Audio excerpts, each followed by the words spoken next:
Fox Sports welcomes you to the following presentation of the National Football League.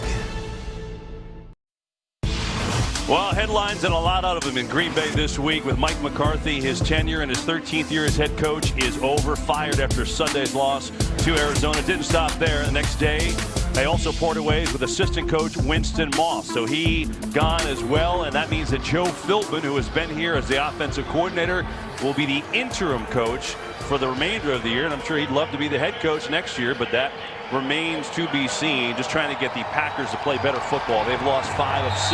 The Falcons have lost 4 in a row after they were surging winners of 3 in a row as Dan Quinn trying to get his team back in the winning ways. The Packers won the toss, they deferred, and here we go from Green Bay as Crosby's kick goes through the end zone, and Atlanta will take over and start on their own 25 with Matt Ryan leading the Falcons out on the field. And despite the offense for Atlanta, you know, Matt Ryan has had a really good year this year.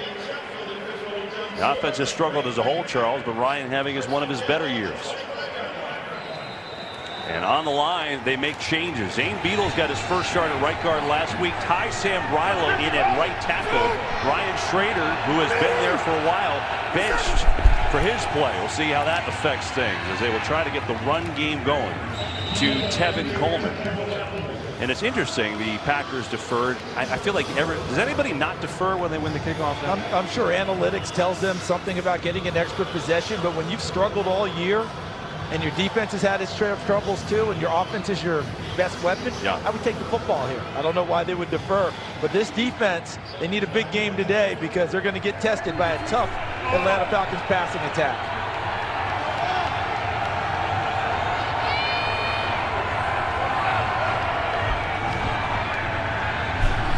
On second down, here's Ryan with pressure. Ryan going deep for Julio Jones. He has got it. Oh no, incomplete. He did not come down with it. Jair Alexander matched up with Jones. And the pass was there. Good route by Julio Jones. But watch Alexander, number 23 in green. See how he fights all the way through? Remember, what do you have to do, Kevin? You have to complete the process of the catch. And he jars it free at the end. Now what is happening here? Because the ruling was incomplete, but I guess someone else must have said complete because the Falcons rush up to the line where Jones, you know, supposedly caught that ball. Well, let's take a look here because, look, Alexander has a hand on the football, so he doesn't have firm possession of it as he goes to the ground, and that ball's moving as he's ripping it out. Well, they'll try and sort this out. Packers have a challenge. I guess they rolled it complete. We'll see in a minute. And the officials, they called this pass complete. That's Jabir Walker right there on the left of your screen. Coming into the screen would be Jerry Bergman on the right, clearly indicating they called a complete pass. The ruling on the field stands. Whoa! Green Bay will be charged with the first team timeout. The standard for the season has been what is called on the field, and they called it a complete pass on the field. I disagree with the call because to me the ball was moving throughout the process.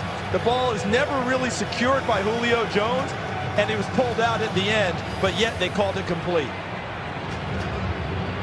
That's unbelievable. We'll check in with Dean Blandino in a second because the Falcons are up to the line of scrimmage. Yeah, initially I think I said complete, but incomplete. That's surprising. And the Packers, we just get going here, and Joe Philbin uses a challenge. And now we have a moment. Let's go to Dean Blandino. Dean, what did you see on this play?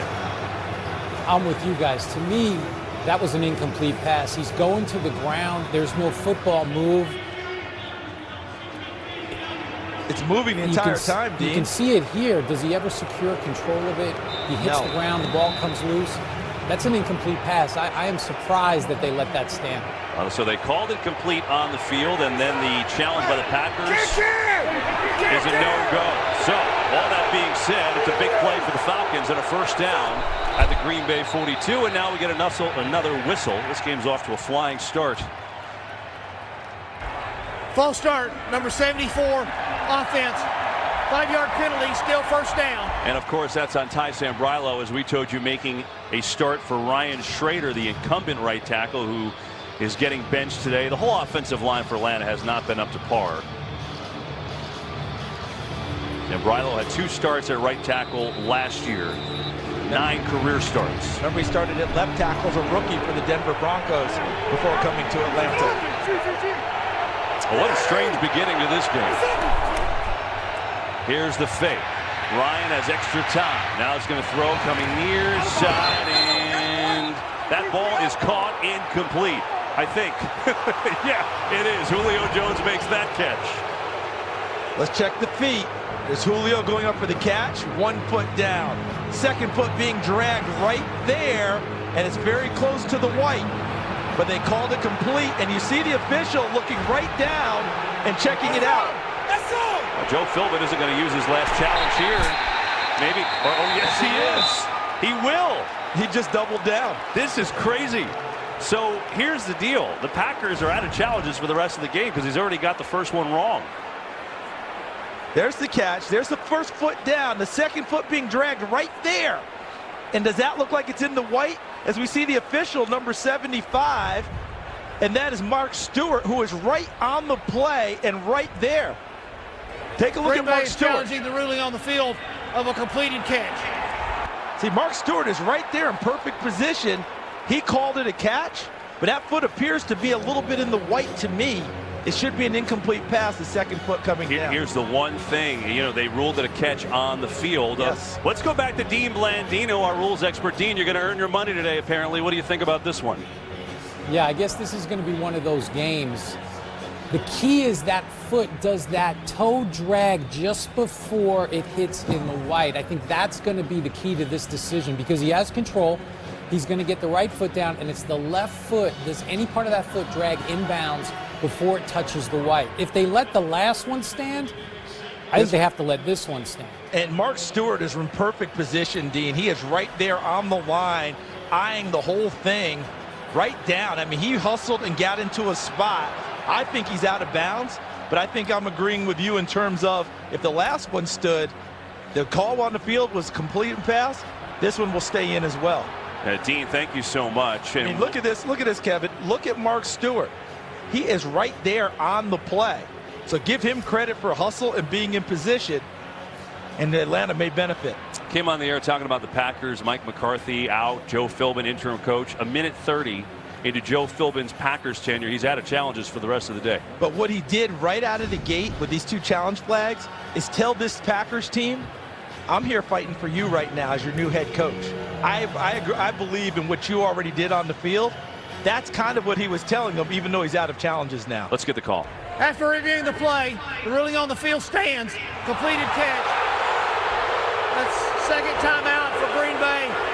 And that is all their challenges for the game. Green Bay has no more challenges for the game.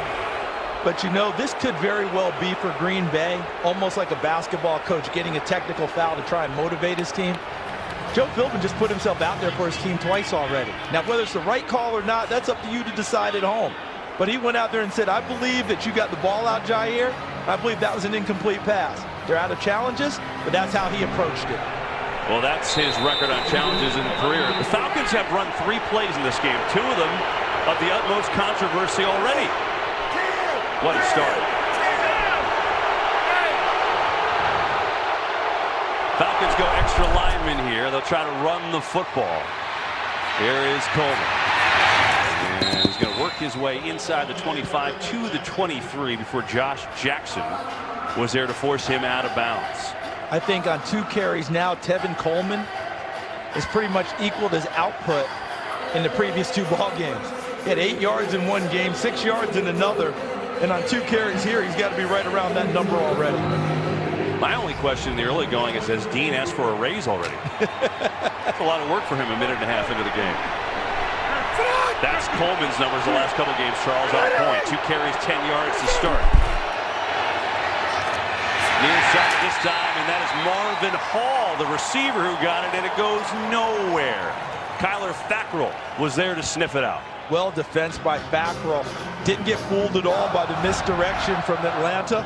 Watch Fackrell right here, number 51. Holds the point of attack at the line of scrimmage. Look at him fighting off the extra tight end there, Eric Saubert.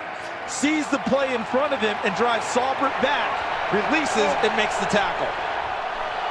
Ito Smith in the game at tailback on a 3rd and 8.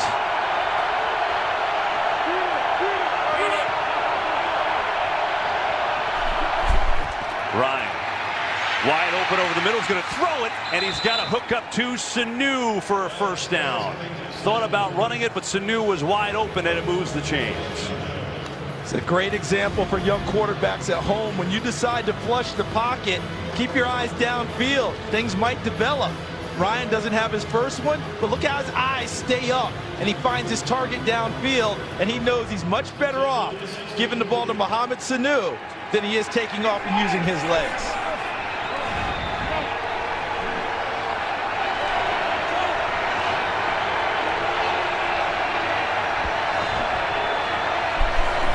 First down.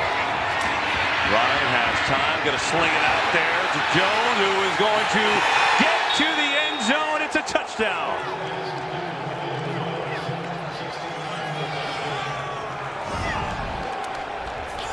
So Jones coming in, a little shallow cross, and look at that. The Packers end up picking themselves off. Kenny Clark, number 97, dropped from his nose tackle position into coverage and actually bounced the linebacker off of the coverage of Julio Jones. And he doesn't need much space to make catches. You give him that much room, it turns into touchdowns. Quite the start for the Falcons on the opening drive. 2 controversial catches, 2 challenges by the Packers that were wrong. And Julio Jones with 3 early catches for 63 yards after being held under 20 yards last week. And so the Falcons go down the field on their opening drive. Julio Jones with a touchdown and finds a Julio fan to give it to. Falcons 7-0 early. Well, Julio Jones, I think the Falcons said, you know what, maybe we should get him more than 2 catches. And so they got him 3 on the first drive. Granted, 2 of them might not have actually been catches, but hey, that's how it goes, and the Falcons score, and they have the lead early. And how about Atlanta? They showed a little hint of trying to run it with Tevin Coleman. And what did they want to do? Get the ball to Julio Jones early, and it paid off big. 2 big catches, both of them contested and controversial. But then the third one on the payoff, he finds the end zone. We're not sure that either one of those was a catch. But with that, the Packers used both of their challenges for the entire game. So they're out for the rest of the way. So all that being said, here comes Aaron Rodgers, who, you know, look what he has done this season. 21 touchdowns, only 1 interception. The last one, you know, you're talking about no interception since week 4. Currently, Rodgers is on some kind of streak. 336 passes without an interception. The record is 358 from Tom Brady. So he's only 22 away from that, but of course hasn't translated to wins. And a lot of changes on the Packers offensive line today as well. The number of starters, Brian Bulaga, Byron Bell, Lane Taylor, not going today. 3 starters on the line, all out, and they will throw it on first down. Equanimous St. Brown as the catch, and a pickup of 8 on first down for Green Bay. Well, Charles, you talked about it. This is, I mean, 3 starters out now, and that's the right tackle, that's the right guard, and your left guard. So the Packers, that'll bear watching against this Falcons team, which is one of the worst in pressuring the quarterbacks in the NFL. Rodgers is blocked up, going far side of the field, and he's got a completion. It's St. Brown again for a first down for Green Bay. So catches number 14 and 15 for Equanimous St. Brown, the 6th-round draft pick out of Notre Dame. It'd be interesting to watch how Joe Philbin in his first game ever as a play caller decides to do things now with 3 new offensive linemen. The Falcons defense screams run the football at us, but maybe they feel that pass blocking is the forte of these new offensive linemen, and the Packers may go in that direction. They'll throw it again. Quick throw. Randall Cobb will make the catch despite a big hit by Jordan Richards, and Cobb is out to the 45. It's another pickup of 8. It is amazing, right? You're talking about Joe Philbin's been around this game for a long, long time. He's never called plays in the NFL. You can tell, too, because he doesn't hold the play sheet up to his face to try and hide it, right? It's his first time. He's just trying to get the play called and get it to Aaron, and one of his big goals coming in was to get it to him quickly and with confidence so that Aaron can mull it over and decide what to do. Fine on! 319! 319! On the fake, here's Rodgers, has a lot of time. Now some pressure coming. Rodgers eludes. Resets, and there's just nothing there. He's going to throw it away. He was looking down the field, but there's nothing available as Jack Crawford came with some late pressure. This Falcons defense, you talked about it, Charles. They kind of beg you to run the ball. They average giving up 130 yards rushing per game, and of course the Ravens gouged them last week. They were very happy to get Deion Jones, number 45, back to run their defense from his middle linebacker position. And in the secondary, DeMonte KZ has had a spectacular year at free safety, 6 interceptions on the year.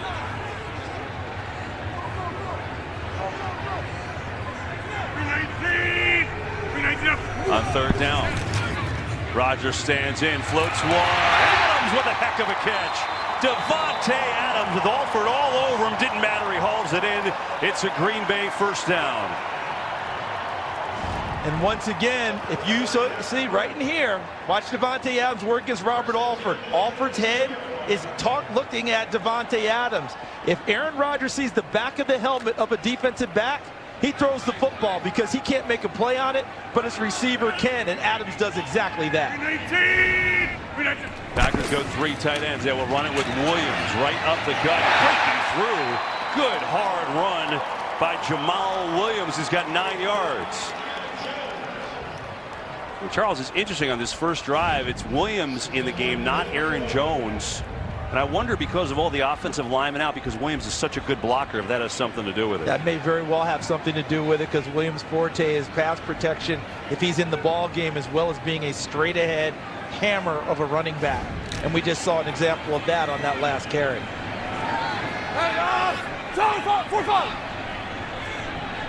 Here we go.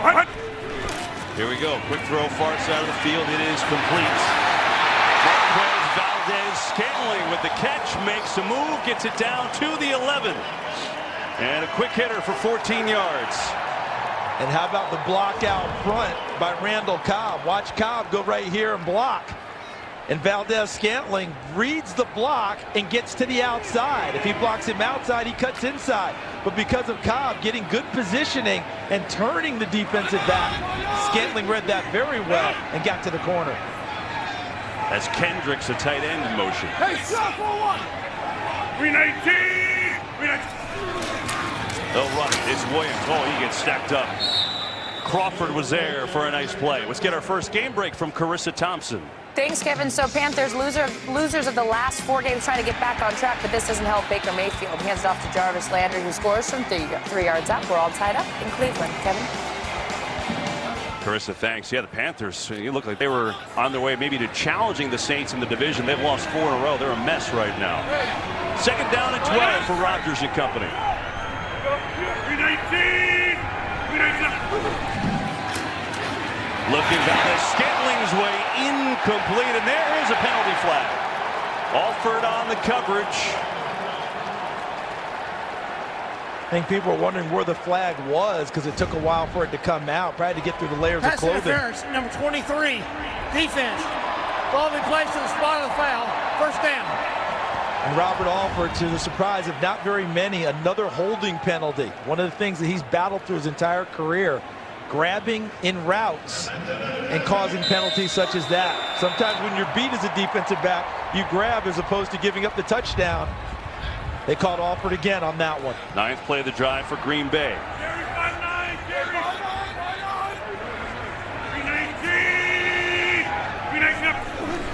Rodgers looking far side, going far side. Adams, did he get in? Touchdown!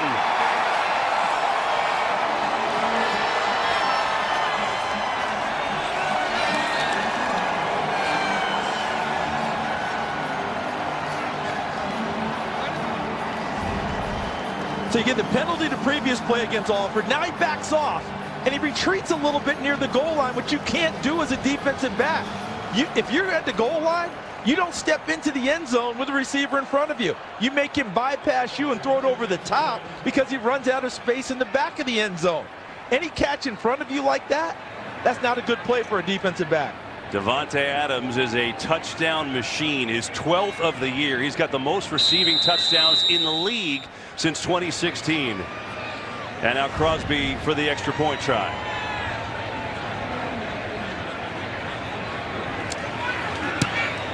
We're tied. And so you come to Lambeau in December with a couple of struggling teams, and the gunslingers say, you know what? We're going to throw the ball over the yard today. Why not? And all the young fans getting a ball today. I love it. Tied at 7 from Lambeau. Well, I mean, it's December in Green Bay. Did you expect 75? I mean, it's 26. The wind chill is going to feel like about 15, but it's sunny. And yeah, we got those on the sideline, too. So there is an ability for people to keep warm. I love when it says feels like. 26 is cold enough. It doesn't have to feel like anything else. I can't wait after this kick to ask Pam Oliver what she feels like down on the field, but we will soon know as Crosby will kick it off. And it's taken back there by Marvin Hall, who has some room out across the 25. Why don't we find out exactly how cold it is down on the field? Pam Oliver. Pam. Hey, Kevin, why don't you mind your own business? Meantime, the Atlanta Falcons obviously aren't used to these kinds of temperatures. Dan Quinn, he was concerned enough about it that he brought the team down a day early. They held an outdoor walkthrough. He wanted players to know what to expect and what to wear. Spoke to Greg Knapp, their quarterback's coach, and he told me that he's not concerned about passing at all. He does feel that the wind is picking up, and he said temperatures aren't that bad. I don't know what game he's at. Well, that is interesting to see clearly how they responded on the first drive as Julio Jones makes his 4th catch of the day. And Pam bringing them here the day early to get them acclimated, that's a great point. And I think they did their walkthrough over at City Stadium, which used to be the home field of the Green Bay Packers. And Dan Quinn, I believe, told his team, if you're going to complain about the cold, you're going to do it today, not tomorrow on game day. Is that correct? That is correct. And I looked at a lot of players. They aren't wearing sleeves. They're trying to, make it mind over matter at least. Back to you. Pam also killing the Coke game today. No doubt. On a 2nd and 4 for the Falcons. They will run it. It is Coleman. And, this Falcon offense, Charles, we talked about it at the onset. They were on a pretty good pace. In the last 4 games, they fell apart. They haven't been able to run the ball as we have an injury. I think it's Kenny Clark, who has had a fantastic year. They can ill afford to lose him. He has been their most consistent defensive player all season long. Mike Daniels on IR, Muhammad Wilkerson on IR. They've been banged up on the defensive side of the ball. And they'll tend to Kenny Clark. 7-7 game. Back in a minute. Tie ball game here in Green Bay, and the Packers have lost their best defensive player, at least for the short term. Kenny Clark, number 97. Look how he gets rolled up and bent back over as he's engaged with number 71, Wes Schweitzer, the offensive guard for the Atlanta Falcons. I know we'll get a report on Kenny Clark coming up, and hopefully he'll be back in the game. Yeah, Packers in a dime situation, only 2 linemen right now. They'll run it again to Tevin Coleman. It breaks through, and Coleman has a first down all the way out to midfield. He's going to pick up 13 yards on the run. And so Kenny Clark, normally in the middle of the Packers defense, they take advantage of it and come right back into that gap where Clark would play. Dean Lowry trying to fill the spot. Tevin Coleman finds nice open space with good blocking. Let's go! They'll run it again with Coleman, and that time not much. Dean Lowry was there first. Charles, you talked about it in the onset of the game, getting Tevin Coleman and the run game going, right? And we showed you Coleman's last couple weeks. He's had a combined 14 yards. He's already over that. And I thought Steve Sarkisian said something interesting. He said, I think our lack of a run game has really hurt our passing game. There's no doubt, because if you don't have to respect the run game at all, you can get in those nickel dime packages. You can bring extra pressures at the quarterback, Matt Ryan, and he's been hit a lot in the last 3-4 weeks. Coleman out, Ito Smith in now on a 2nd down. 4-man rush, now a late blitz. Picked up, Ryan goes in the flat. He's got his tight end, Austin Hooper, who's got another Atlanta first down. There goes Kenny Clark. Meanwhile, the Falcons have 7 first downs already in this early going. And they're going to go play fast, too. They're going to get up on the line of scrimmage after a first down and continue to utilize that momentum and see Steve Sarkisian calling into play to Matt Ryan.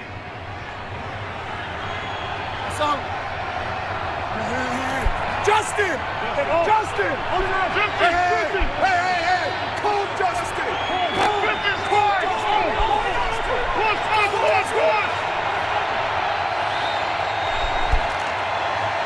That's a lot of talking at the line, and they will run the football to Ito Smith for a short gain.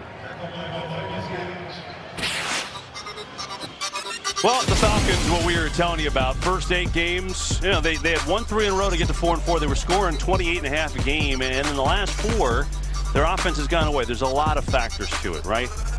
Offensive line has not played well. They've made a couple of changes trying to get that better. And the defense can't get off the field. That also doesn't help.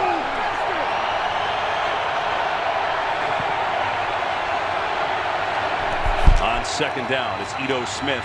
Nice little sidestep there for Smith, who's going to get inside the 30, and a 3rd and short is coming up. You hear all that extra communication going on. You mentioned it 2 plays ago, Kevin, about the Falcons' offensive line. As we look at their offense and their 4 straight losses, as you see the numbers continue to decline in their running game. But that extra communication, the offensive line, that's all the changes. Guys in different spots. Alex Mack, the center, making sure he's communicating, probably over-communicating to make sure they don't have any busts in the offensive line. Yeah, again, essentially a new right guard, a new right tackle the last couple of weeks.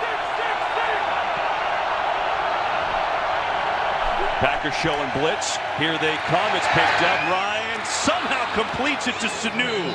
There were a million people right in that same area, but Sanu stuck the catch and has an Atlanta first down with a pickup of 8. And they're going to go right back to the line of scrimmage again. Watch Sanu, number 12 in white. Watch the catch in there in traffic. As you noted, Kevin, went up and stuck the catch. Good strong hands and snatched it out of the air. They'll throw it. Ryan looking towards Julio Jones, not there. Now going towards the other side, and it's incomplete. Wanted Jones on the left, went to Ridley on the right, and it's an incomplete pass. How about Matt Ryan buying the extra time to give Ridley a chance to make the extra move downfield and gave themselves a chance? It was a poor throw by Matt. You don't get that very often, but he bought that extra time to give Ridley the shot downfield. Charles, the Ravens abused the Falcons with their blitz package last week. So far, this offensive line is holding up at the beginning of this game. Well, they got it. It's the 2nd week in a row they're going to get a team this multiple. When you look at Matt Ryan, the most pass yards, first 11 seed in the NFL, and he's now at the top of the list. Pretty impressive. On second down, they will run it. It is Coleman. And Tevin Coleman has a pickup of 2. So 3rd and 8 is coming up. At the very least, there is a commitment here to run the ball. Atlanta's run it now 9 times. And when we talked with Steve Sarkisian, he talked about that. I want to be balanced like any play caller.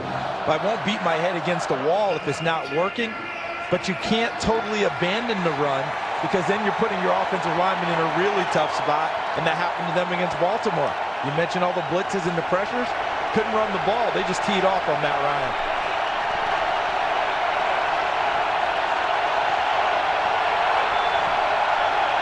That's Julio Jones in motion.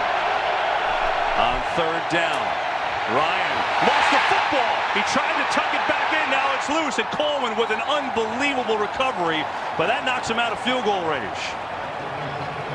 And the reason Coleman was able to get back there was he was running just a little bit of a hitch route down in the flat. He actually, I believe, was able to see it. Watch Coleman. He just gets out to the outside, and see how his head's turned back towards Matt Ryan? So he saw the ball come out of Matt Ryan's hands. That allowed him to sprint back and recover the lost football.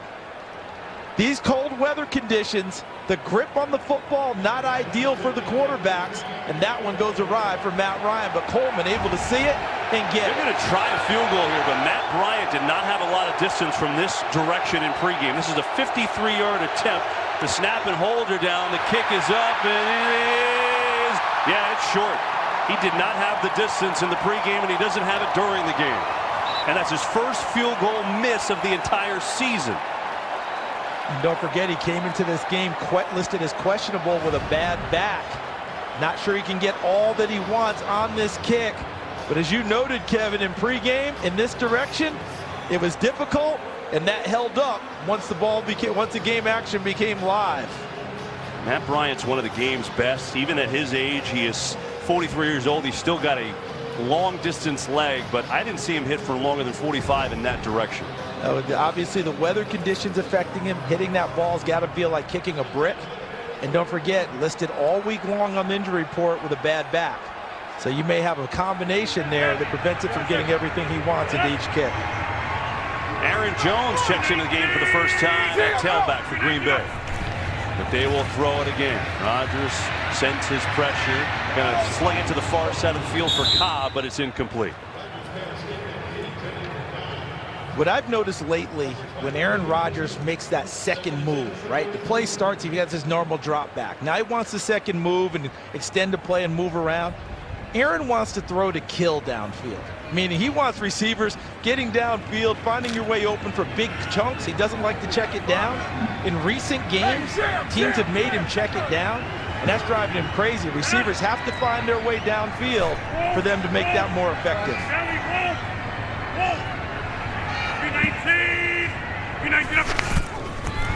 Second down. This time he's got some time. Rolling. There's his Charles said. He's going to go for it all. Deep downfield to Graham. Knocked away at the very last second. Foye Oluokun.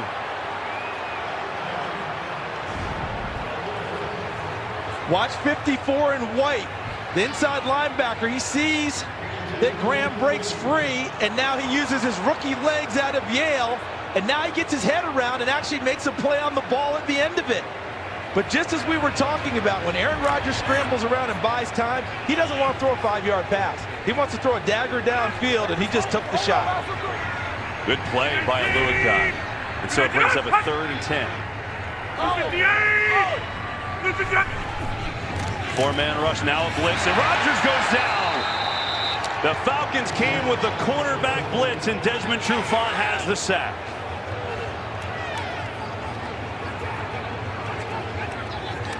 There's the difference scorer, Marquand Manuel, who actually was a starter for Green Bay at one point.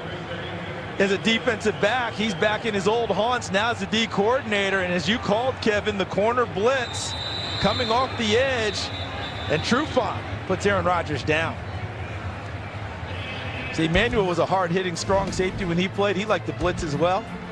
He didn't mind making that call. Well, we've had a lot of action in this first quarter, which is now expired. 7-7 game, Green Bay and Atlanta from Lambeau. We start the second quarter from Green Bay. A 7-7 game, an action-packed first quarter, along with Pam Oliver, Charles Davis, our entire NFL on Fox crew. I'm Kevin Burkhardt. Good to have you aboard. Here's J.K. Scott's punt. Fair catch by Hardy, and Atlanta will take over from just outside their own 20-yard line. So, Falcons have moved the ball up and down the field to start. But on the last possession, Ryan tried to bring the ball back, fumbled it, was recovered, made it a long field goal, and Matt Bryant missed for the first time all year long. So you get an idea of total yards last week, 131. That's the entire game. First quarter, 127. They're doing a little bit better today. And they really wanted to get better on third down. Their numbers for the year are good, third down. But last week, 22%, jumped up to 67 already in the first quarter this week.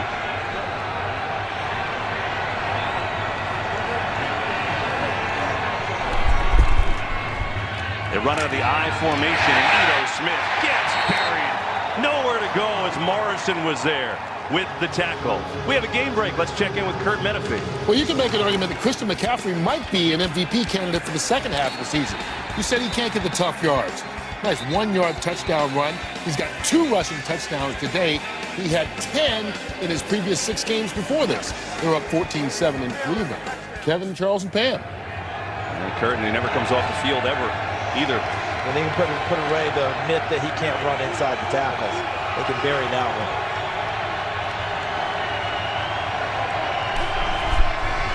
Ryan throw has time over the middle, and it's incomplete. Ridley had his hands on it, could not corral it.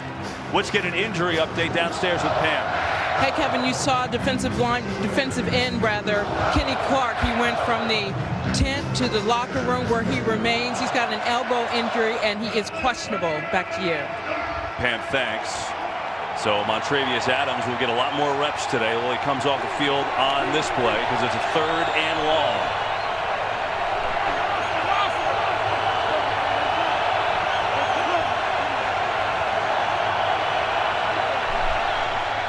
Here's Ryan with a blitz coming. It's picked up. Ryan sees it coming. Near side, incomplete. Well, he had him. He just couldn't connect with Ridley, and the Falcons will have to punt. And that's when you got to come down with the rookie Calvin Ridley. Terrific opportunity. You noted it, Kevin, and he does a nice job running that route, being physical, pushing off on the cornerback there, Tony Brown, to clear some space, and then the ball's right on top of him. He's not able to control it. Steve Sarkisian said, I wouldn't call it a rookie wall for him because he's working so hard, but I would like to get him going, to get his mojo going early. 2 chances, no catches. He's had some tough plays in recent weeks. They're trying to get those erased from his memory bank. Here's Bosher to punt it away. Jair Alexander, short kick, lets it bounce, and that was a mistake. Takes a great Falcons bounce and roll all the way down to the 25. And so Aaron Rodgers back on the field. We come back all tied up. Joe Philbin, the interim head coach for the Green Bay Packers. He's had a couple different runs here, and a sandwich on the beginning and end of his tenure as head coach of the Miami Dolphins, and so he knows this organization well. He's friends with Mike McCarthy, who of course was fired after last week's loss to Arizona. And it was interesting. Mike McCarthy, you don't see this if ever, got a chance to come back and address the team during the week. As Rodgers looking to throw on the near side, Adams knocked away. Nice play by Isaiah Oliver. So got back to address the team, and yeah, it's a pretty classy thing to allow to have McCarthy kind of have some closure. Yeah, and it came from Mike. You know, Mike McCarthy, he asked Joe Philbin and Brian Gutekunst, the general manager, if he could come back and talk to not just the team, but to his staff. He talked to the staff one day, team the next. Got a standing ovation from the team on his way out, and a great way of closure for both sides. 319! Here is Rodgers. Blitz is coming. Gets rid of it. Jimmy Graham has the catch, fighting forward. He's going to be shy of a first down by 2 yards. So Graham has an 8-yard catch. Yeah, you know, you were talking to Aaron Rodgers for a while the other day about McCarthy, and he said, look, you know, there's a lot of love and respect for him in the building. He thought it was really cool to have him back. But Rodgers, you know, he's always so forthright when you talk to him, Charles. He really is.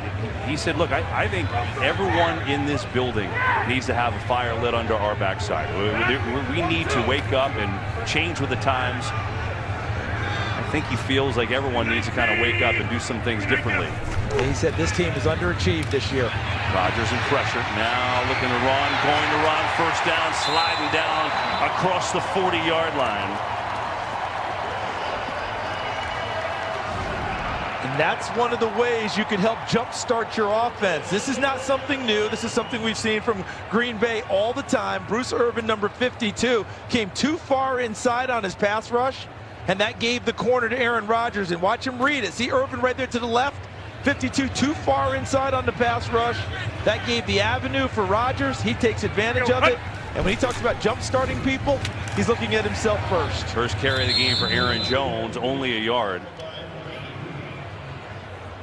But Charles, more, you know, from Aaron Rodgers, you know, he said, I don't feel, though, like we're that far away. He said, I feel like the leadership is in the right position here with Brian and Mark. And when he says Brian and Mark, he means those two guys. Mark Murphy, the president, is on your right. Brian Gutekunst, the general, Murphy on the left. Brian Gutekunst, the general manager, on your right. He's also talking about the talent on the team. They've had a number of injuries themselves. They are not that far off from still being a contender. Rodgers going deep. He's got Adams with a nice play.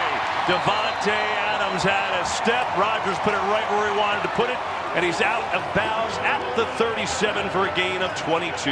Now look at this. Isaiah Oliver is in press coverage, number 20. He's a rookie out of Colorado. What did he not do much of at the University of Colorado? Plays press coverage. He was much more of a zone guy and an off coverage guy. So that's where he struggles. They see that in the scouting report. They see him up there in press coverage, and they go immediately to their number 1 receiver, Davante Adams, winning that route at the line of scrimmage. Alarm! 45! Short! 319! They will run it to Jones, stretch right. Aaron Jones looking for room, and he's going to have a gain of 4 on the play. Aaron Jones actually second in the NFL, averaging 5.7 a carry. But Charles, just to tie up the thoughts, I think the idea is this. Not only, you know, Green Bay is going to be looking for a new head coach, but I think the gist of Rodgers, I think a lot of people is active in free agency, right? That's something they just haven't done for the last decade and a half. Well, as Brian Gutekunst's taking over this year, they got a little more active going into this season. They will continue to be more active going forward. Ted Thompson, the previous GM, was truly a build through the draft guy and not in free agency. Rodgers sees the pressure, gets rid of it quickly. Marquez Valdez-Scantling has himself the catch. About a yard shy of a first down, so 3rd and 1. And just remember, if you're thinking about, hey, free agency, that's the cure-all, be judicious in free agency. Use that as pieces to cap different things. The draft is still the best way to go because you see a lot of teams go big on free agency. Doesn't work very well, you'll have to start over again. That's one of those guys in free agency they brought over, Jimmy Graham, off the field here. 58! They will run it. Jones sneaks through. First down, Green Bay. Vic Beasley was upset. He thought they had him, and they did, but Jones powered through it. How about the vision here of Jones? Because it is jammed up in the middle. You see how the Falcons bring extra bodies? And he sees it to the right, makes Beasley number 44 miss, slides through Niesman 41 before KZ puts him down, but gets the necessary yardage. Good vision and a nice tough inside run by Aaron Jones. There is Joe Philbin calling plays for the first time in the NFL ever, as Charles pointed out. Coming near side, Adams, double team there. Devonta Adams has a short game. It was Oliver and Poole, and Adams shoved far, way out of bounds. Fans want a flag. There is none. You know, you go back to Joe Philbin, his first time in game action, not preseason, calling plays in the NFL, and he joked with us that, hey, if I get off track, I've got some assistants who can help me out and get me going on the play calling. And we just kind of laughed because you don't need the assistants. If you have trouble calling the play, you get number 12 out there. He'll take it from there. And Aaron Rodgers still has the ability to change plays at the line of scrimmage, make the different calls as he sees necessary. But Joe Philbin just wants to get him to call early and let him work from there. Yeah, Rodgers said just a different voice in the helmet. That's all. On the fake, Rodgers, pressure coming, looking, and that is going to be incomplete. He tried to get it to St. Brown. And it'll bring up a 3rd down. Game break. Let's check in with Kurt Menefee. All right, Kevin, I know you and Charles will like this one. Watch this throw by Baker Mayfield. He's 6 for 6 in the game, including this 51-yard strike to Jarvis Landry. 133 yards and that touchdown, and that's why the Browns and Panthers were all even. How about that, Kurt? And you remember he won the Heisman last year? Kyler Murray from Oklahoma won it this year. Jay Glazer talked about his prospects in the pregame show.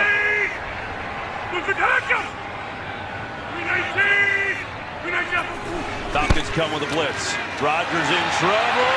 Still on his feet, and now down he goes. Devondre Campbell has the 2nd Falcons sack of the day.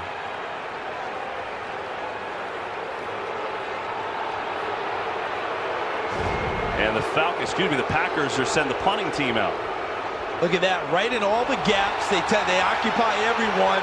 And look at right there at the top of the helmet. That's what Aaron Rodgers was so upset about, was the hand on the top of the helmet. And he wanted to get a call on that one because of the hand affecting things. No call from the officials. Aaron Rodgers very upset, but a nice blitz by the Falcons. And I said punt, I meant field goal team. It's Mason Crosby from 50. And he had enough to get it through. So Crosby from 50 has the Packers out in front. So the fans wanted the call. They don't get that, but they do get the long field goal, and they've got the lead with 7:45 to go in this first half from Lambeau. So Aaron Rodgers upset about Devondre Campbell's hand on his helmet, but we checked with Dean Blandino, and he says it's a good no call. He's not grabbing the face mask. He's not twisting that. So it's a good no call, just going for the tackle, and the hand gets on the helmet. And the Falcons' 2nd sack of the day, but Mason Crosby with a 50-yard field goal to give Green Bay the lead. Here's Marvin Hall, who just drops the ball. Now picks it up, and he's in trouble. And he is in big trouble. He just dropped it and then picked it up, but only got out to the 8-yard line. On days like this, the ball tends to be more slippery, right? You don't have any real moisture in the air. We've seen it with Matt Ryan trying to throw a pass. The ball just comes out of his hand. Marvin Hall trying to put the ball away. The ball just slips through. Have to really be focused on ball security on a day like this. It's not just rainy days that affect guys. Look, this has been a big issue. You want to look at the Falcons offense. We told you the line hasn't blocked well. Their starting field position stinks. And they also don't get a ton of drives per game. It's hard to go 80, 90 yards every single time. These all contribute to why the offense has struggled the last month. Here they will fake the run. They will look to pass. They will do that to Hardy, and that is going to be a short game as Martinez was there. And by the way, wanted to point out, Charles, on that play, Kenny Clark is back in for Green Bay. So good to see him back in the game. There he is. And our colleague Pam Oliver reminded us in the break that when we met with Mike Pettin, the defensive coordinator of the Green Bay Packers, he talked about how he expected in this type of weather Atlanta to try and run the football a little bit more. And they have done that, but they also still are trying to get the big payoffs with Julio Jones. He's had a big first half. Expect them to try and find Julio a little bit more on this drive as well. Falcons go jumbo. They bring on Ben Garland as an extra lineman here.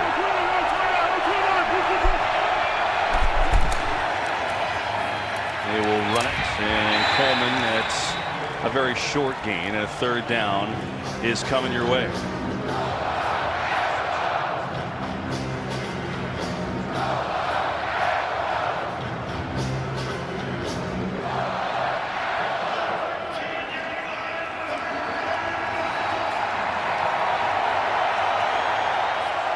There's Mike Pettin, the defensive coordinator, in his first year in Green Bay. 3rd and 4. Julio Jones in the slot now for the Falcons. Blitz coming. Ryan going the other way. It's intercepted, and it's going to be a touchdown. Bashaud Breeland, a pick six.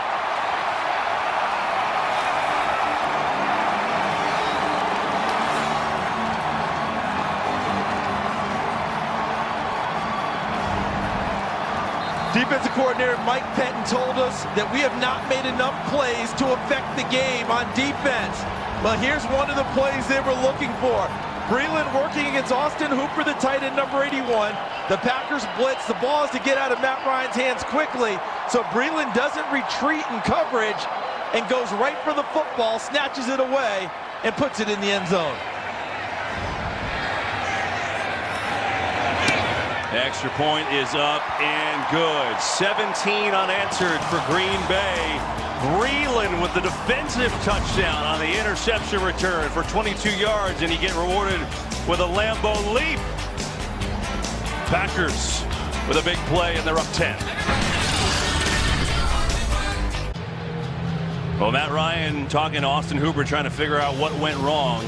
I'm feeling Charles Davis will help us with that in just a second. Meanwhile, Bashaud Breeland, second career touchdown.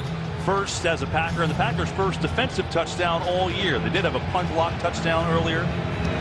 We were here for that. We were. It's Minnesota. That feels good for Green Bay. 17 unanswered now as Hall will kind of set it up with dropping the ball on the last kickoff return. This one a lot better. What happened on the play, Charles? So the Packers are bringing pressure here, but watch here. Hooper and Breeland become one-on-one. And I think what happens is Hooper becomes a hot receiver and probably needs to break it off a little bit earlier in his route. And you see how he bent the route? He rounded it, Kevin. It wasn't sharp. And because it was round, that allows Breeland to undercut the route and make the pick. So it's all a matter of timing and details, probably about a yard difference between either being an incompletion or a catch for Atlanta. Instead, a touchdown for Green Bay. It certainly changes things in this one as Falcons try to run against Ito Smith. And he bounces off of people and works it out to the 34. You could almost hear Owen Wilson and Vince Vaughn. And Vince Vaughn screaming, hot route, hot route. And he doesn't break it off fast enough. Instead, Breeland gets it. I got to quit going to the movies. It's a great Wedding Crashers reference. I'm impressed. 2nd and 5.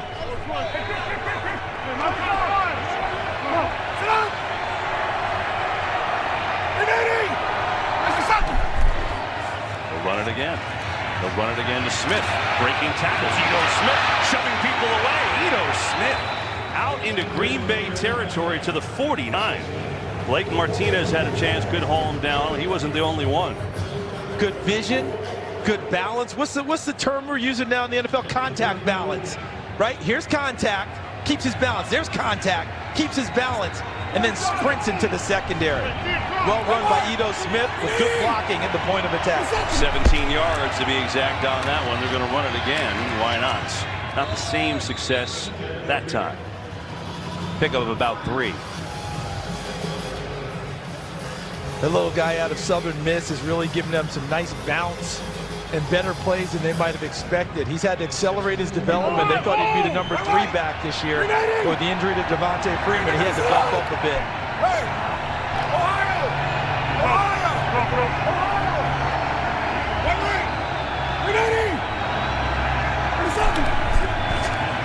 Here's Ryan looking to throw, going deep, going for Julio Jones. He makes the catch.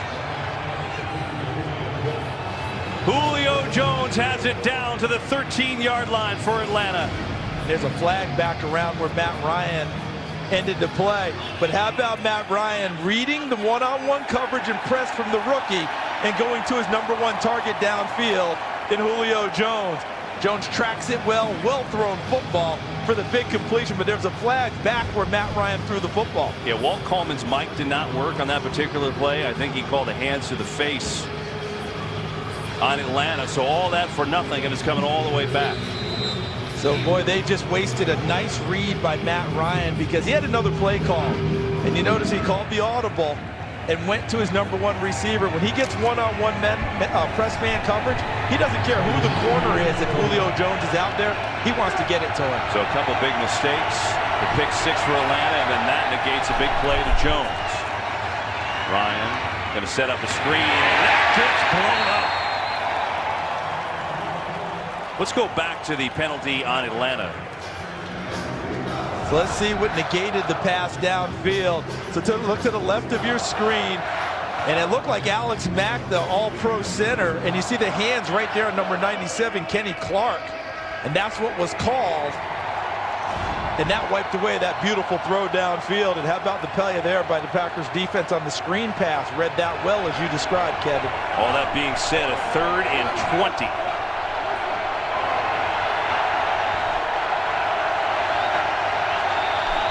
Packers only rushed 3 this time. Ryan throwing on the run, and it is incomplete. He tried to get it to Marvin Hawn. It wouldn't have been a first down anyway. Breland again had his hands on in there, and it'll force an Atlanta punt. Played a lot of basketball for my dad in high school. All right, he was my high school basketball coach, one of them. And he used to always say, the guy who scored the last basket is your best defender, because he's going to get back down court and defend again really hard. Bashaud Breeland just got a pick 6. Who was on that coverage? Oh, Bashaud Breeland. He's hungry right now, isn't he? He wants it bad.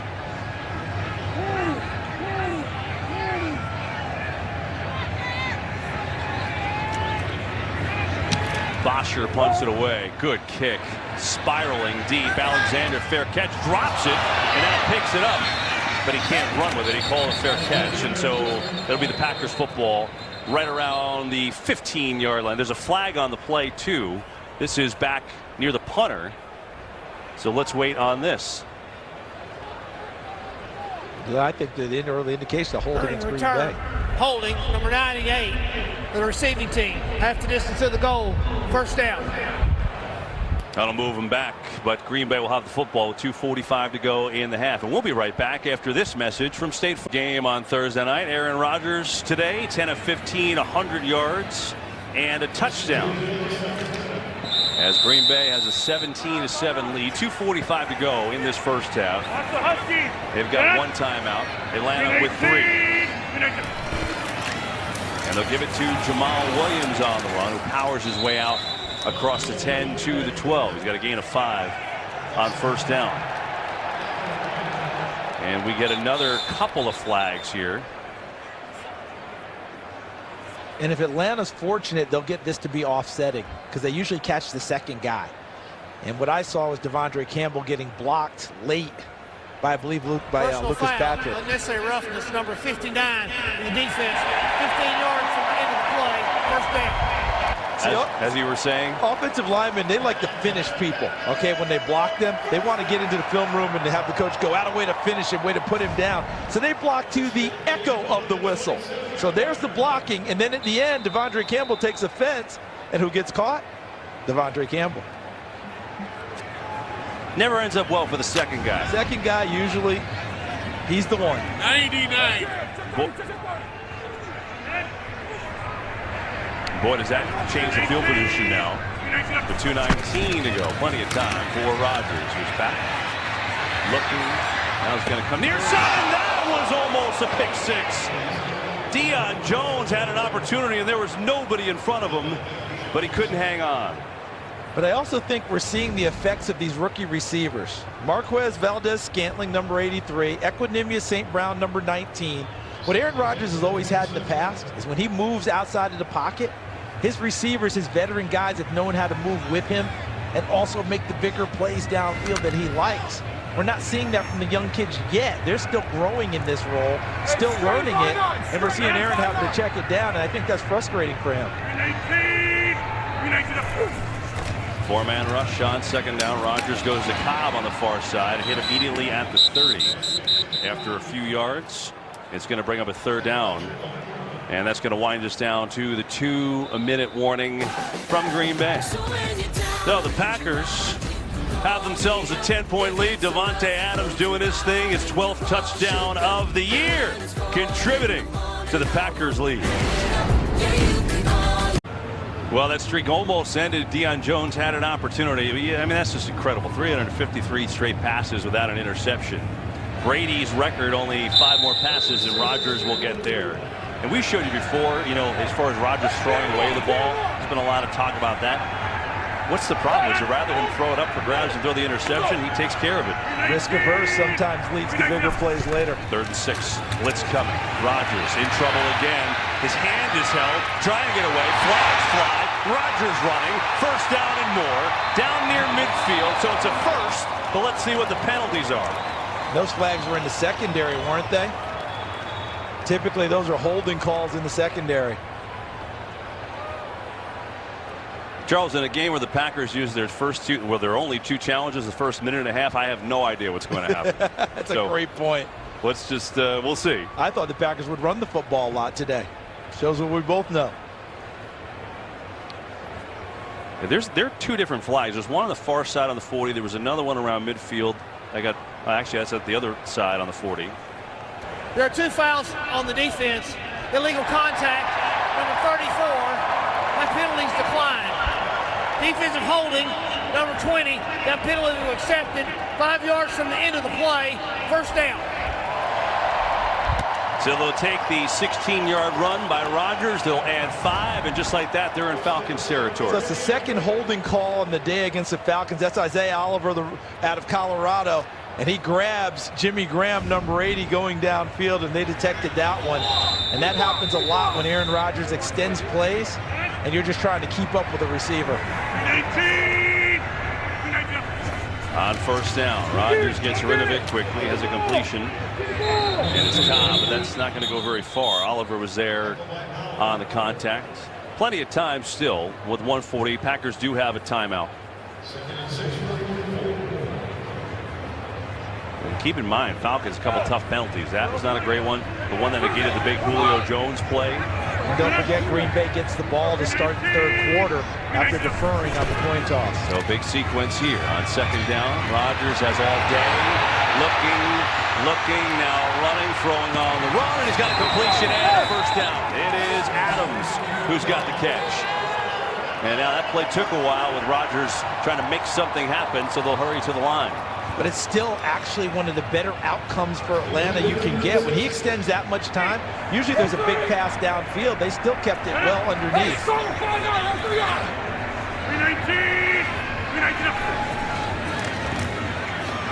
Rodgers, pressure coming. Rodgers is sacked. Back at midfield, Vic Beasley was there first. It's the 3rd Atlanta sack. And now a timeout on the field. I think watch the inside here. Watch Crawford, 95, push the pocket, and then watch Beasley. But it actually came from the backside. That was 98 on that one. That's Tack McKinley, I believe, number 98 for Atlanta. He really pushed everything for Aaron Rodgers, and Beasley was able to be the beneficiary of the whole deal. Beasley had a fumble return touchdown against Baltimore last week, but you're right, McKinley certainly contributed there. So the timeout was called by Atlanta because now with Green Bay with a 2nd and long, Falcons are hoping maybe to get the ball back here. You know, it bears repeating too, Charles. These Falcons have not been good rushing the passer this year, but as we said in the first quarter, Green Bay is playing without not 1, not 2, but 3 starting offensive linemen today. And I truly expected them to run the ball more because Atlanta's really struggled against the run all year long. But because of those 3 offensive linemen coming in, I get the sense that Joe Philbin thought they were better pass protectors and continued to throw the football at a big rate. 4-man rush this time. Rodgers rolling, looking, just going to run a lot of room. Rodgers inside the 30, gets decked as he slides to the ground right around the first down. And now a scuffle is going to break out, protecting their quarterback. And really, there should not be a scuffle on it, but I understand why emotions get high. Aaron Rodgers went down late, and the tackle was being launched as he was going into his slide. But Lucas Patrick took offense as an offensive lineman would, taking care of his quarterback, and that started everything off. Well, they're going to sort through this. Rodgers, I believe, on the actual run was about a yard shy of the first. See, as he's going down, Poole's already launching. So this is not this should not be a penalty on Brian Poole in my estimation. He's late getting down on the ground. And Poole's already making the play. And then, of course, an offensive lineman is going to take up for his quarterback. And now we start the pushing and shoving and the gesticulating from both sides. Listen, Lucas Patrick is a 2nd-year guy. He did make a couple starts last year, but he's playing today. He's trying to, you know. See? I mean, and Brian Poole is taking his head out of the play. That's a shoulder into the side of Aaron Rodgers. The crowd's not going to like it, and understandably so. But I see nothing wrong with the play Brian Poole made. There are fouls on both teams. Personal foul, number 63 offense. Personal foul, number 45 defense. Those penalties all set at the end of the play. First down.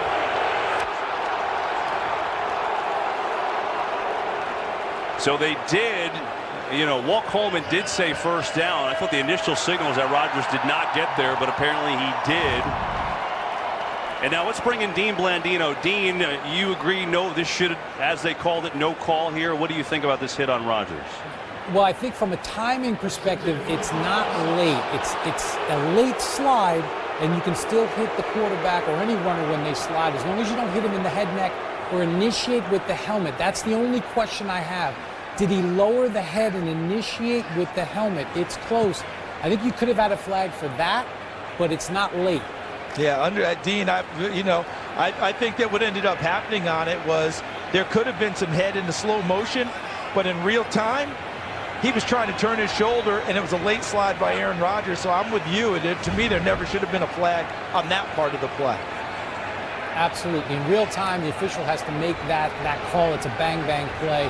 In slow motion, we certainly can see more of it once we start to go frame by frame. So they initially, again, Walt Coleman said first down, but the initial ruling was that he was short, and now they do move it back to a 3rd and 1, Charles. Yes. I think they're also making sure the clock is right. It says 26 seconds to go in the half. Packers now back in field goal range. They do have one timeout. And now what's going on? Dan Quinn calls a timeout. This game has been anything but normal. And so the Falcons call their 2nd timeout. And why they do that, why don't we check in with Kurt Menefee? Coming up on the Visa halftime, the Chiefs look to clinch a playoff berth as they host the Ravens. The Colts battle the Texans down in Houston. And the Patriots try to wrap up the AFC East title against the Dolphins.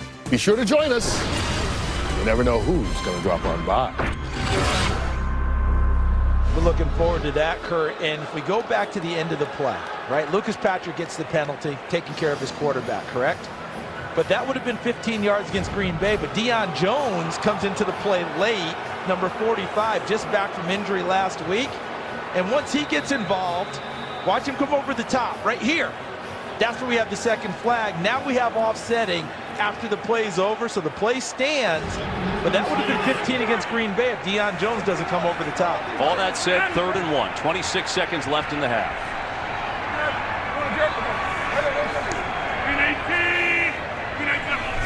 Rodgers in trouble. Gets away. Still running. Taken down for another Atlanta sack. Bruce Irvin was there to bring Rodgers down. The 4th Falcon sack. And Green Bay does have a timeout here.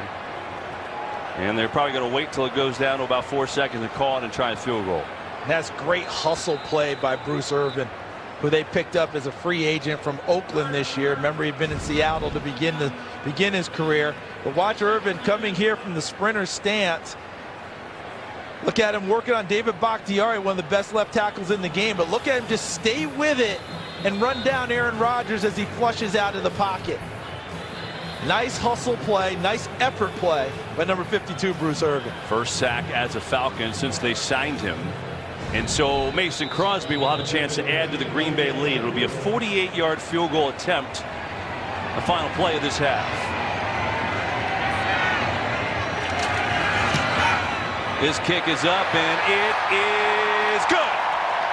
Mason Crosby 2 for 2 in this half, and Green Bay will go to the break with a 20-7 lead over the Falcons in Joe Philbin's Packers head coaching debut. The play of the first half presented by DirecTV. More for your thing, that's our thing. Here it is. Rashad Breeland with the interception return for a touchdown, 22 yards. And then the Lambeau leap, one of the big ones here in this half, as Breeland with the defensive touchdown. Rodgers has a touchdown to Devontae Adams. Adams is 12th of the year. And then Mason Crosby with 2 field goals today.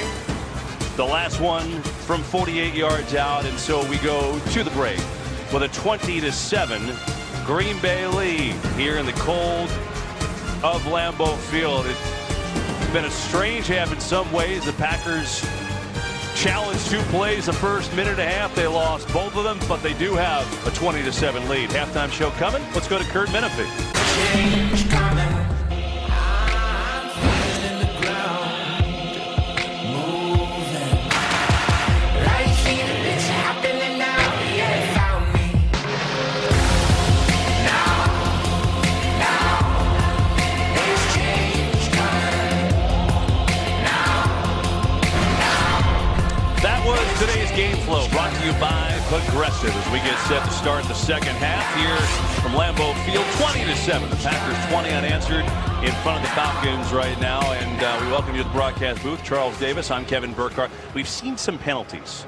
And I know you've been dying to show us the boxing gloves all year. So what's going on here? Well, you know, the defensive backs, we saw a couple against Atlanta. A lot of times defensive back coaches will put their guys in boxing gloves in practice so they can't grab and hold and try and get them out of that habit.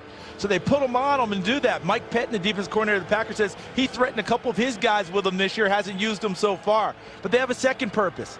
Dan Quinn, the head coach of the Atlanta Falcons, often shows his guys UFC and boxing matches to give them inspiration and toughness and having to grit it out.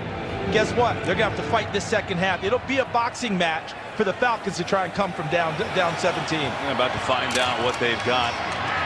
Damon Moore has the kick return, and that's where Green Bay will start just shy of their 30. Down to the field with Pam Oliver. Well, Kevin, it was a glass half full for Dan Quinn. He loved the fact that they were getting those sacks and pressures on Aaron Rodgers, but wasn't so happy with Rodgers' scrambling ability. He said, we can't let him hurt us in that regard. As for Joe Philbin, he was full of jokes when I talked to him coming out. He told me that as far as those challenges go, he says, well, you can't save them, and I just wanted to have a good time with those. And as far as Aaron Rodgers and those sacks goes, he said that we just got to block these guys up, plain and simple. Yeah, 4 sacks for Atlanta. And here is Jones. Aaron Jones with a good run. And Charles, you now a late penalty at the end of this. Charles, you were calling for them to run the ball with Aaron Jones. They didn't really do it in the first half. Maybe this half they get to it a little here with a lead.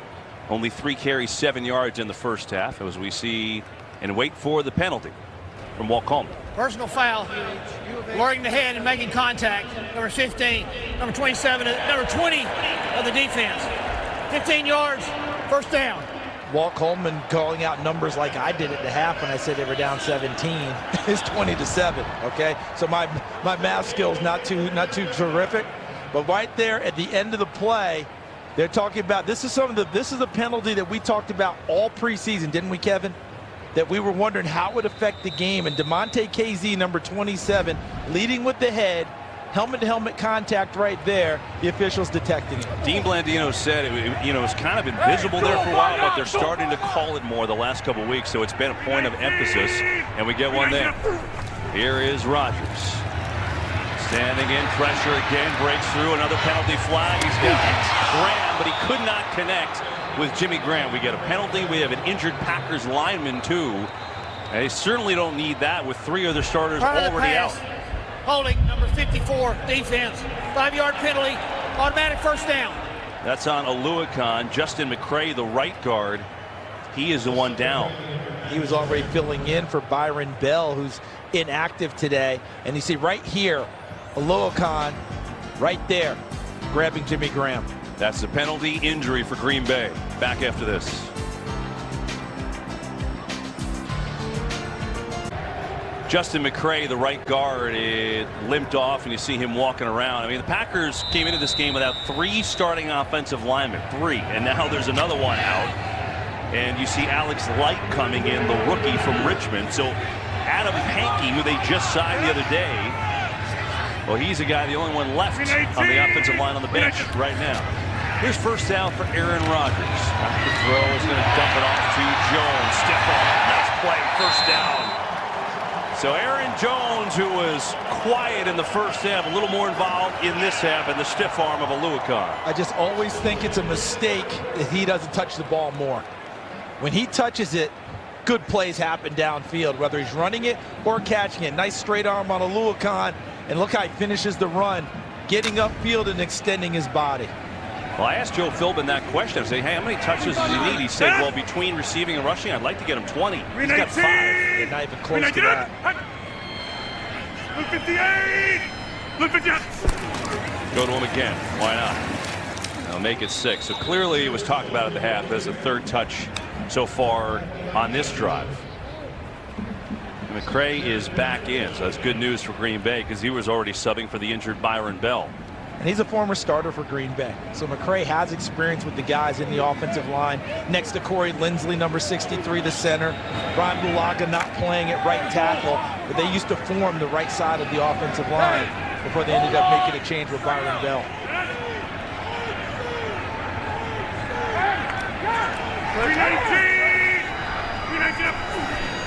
Blitz coming. Rodgers in trouble. Rodgers gets away somehow, still alive. And now he just tries to sling it out of bounds, and he does. All kinds of pressure on Aaron Rodgers, and all told, it's an incomplete pass. But we get a penalty way down the field inside the 10 now. Prior to the pass, illegal contact, number 45, defense, 5-yard penalty, automatic first down. That's on Deion Jones. That is the 6th defensive penalty, Charles, on Atlanta. 5 of them have given Green Bay a first down. See Deion Jones rotating over with Jimmy Graham, and he tries to chuck him or shuck him. But remember, you have 5 yards from the line of scrimmage as your contact zone. He was well beyond that when he came across and did that. And that, of course, helped out Green Bay. And how about Aaron Rodgers? Normally we think that's like a Ben Roethlisberger play. Hard to get a big guy on the ground, and he goes it away and saves the sack. Aaron Rodgers just got it done.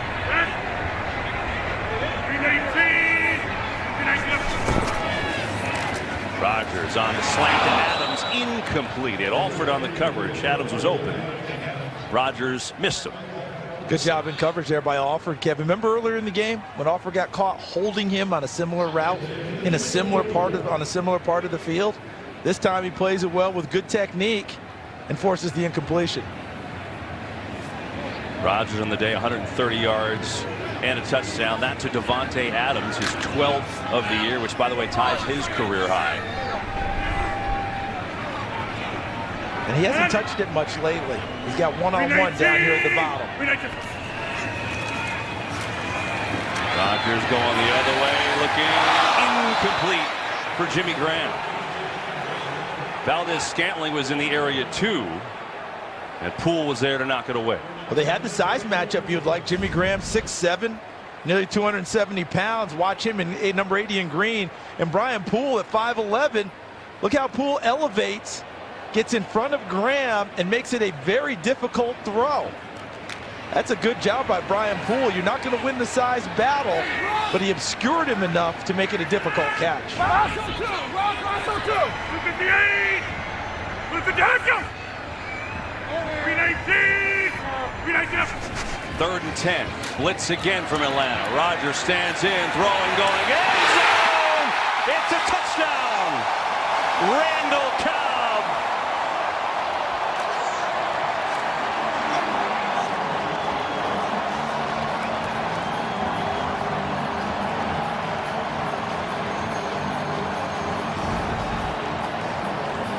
So Cobb right here, number 18, works, and he goes out and then turns it upfield against Sherrod Neesmith, a safety who is much better against the run than he is against the pass, especially when Aaron Rodgers is dropping this dime right over his shoulder into the arms of his veteran receiver and trusted target, number 18, Randall Cobb. Old, reliable Randall Cobb. He's had injury issues this year. He's missed 6 games with a hamstring, but delivering there his 2nd touchdown of the season. And the first one since opening week against the Bears. Extra point is up and good. Aaron Rodgers with a beauty. 24 yards to Randall Cobb. Right there. And the Packers are rocking and rolling. 27 unanswered for Green Bay. Aaron Rodgers having fun today as his Packers are rolling. 27 unanswered points. And he also set a new NFL record. He now has 359 pass attempts without an interception, which is incredible. So Rodgers 2 touchdowns today, which makes him on the year 23 touchdowns, Charles, and 1 interception. He had a scare though, right? He did. Deion Jones early in the 2nd quarter, but he got it done. That's phenomenal, and it's 359 and counting. It's really amazing. Here's Hall on the kick return. In December, Aaron Rodgers, what has he done at home? Now, look, he's been pretty awesome. I know last week they lost 16-2. He actually lost his first December home start, too. So he had a 16-in-a-row streak in there. 44 touchdowns, 5 interceptions, make it now 46 touchdowns, 5 interceptions at December here at Lambeau Field. So just awful numbers for Aaron Rodgers. Not bad for a California kid. How about that? We talked to him yesterday at practice. He said, you know what, I have the hand warmer on. You got the helmet on. You're fine. Speak for yourself. Exactly like Pam said. Pam Coleman said in the first half. I don't know what you're talking about. Just cold up.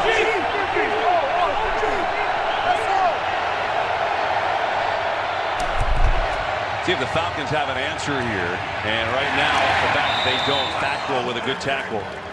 You think about this, Charles. Atlanta went down the field in the opening drive. Now, granted, a couple controversial calls and scored a touchdown. They went down on the next drive, and then Ryan got sacked, fumbles. It was, technically he just dropped the ball, and then a miss of a long field goal, and they haven't done a thing since. I mean, look at the numbers. First drive, 75 yards, touchdown. The last 4 drives, 54 yards total. They did miss a field goal attempt there with Matt Bryant and a pick 6. Which highlighted what Green Bay's defense was doing. Julio Jones had 4 catches for 69 yards in the first quarter. Nothing since. This is a good run, though, by Tevin Coleman, who's going to at least make it a 3rd down and short. And I do think this is an interesting point for Atlanta. They were 4-4. They looked like they were ascending. They, all of a sudden they hit the wall. They lose 4 in a row. And they're getting their butts beat in here today. So I'm sure Dan Quinn is trying to see what kind of response his team has. And they preach fighting and toughness all the time and battling. This is a great time to put it on display. 3rd down. 4-man rush on a step. Matt Ryan is sacked. Clay Matthews came on the game, and it worked to perfection.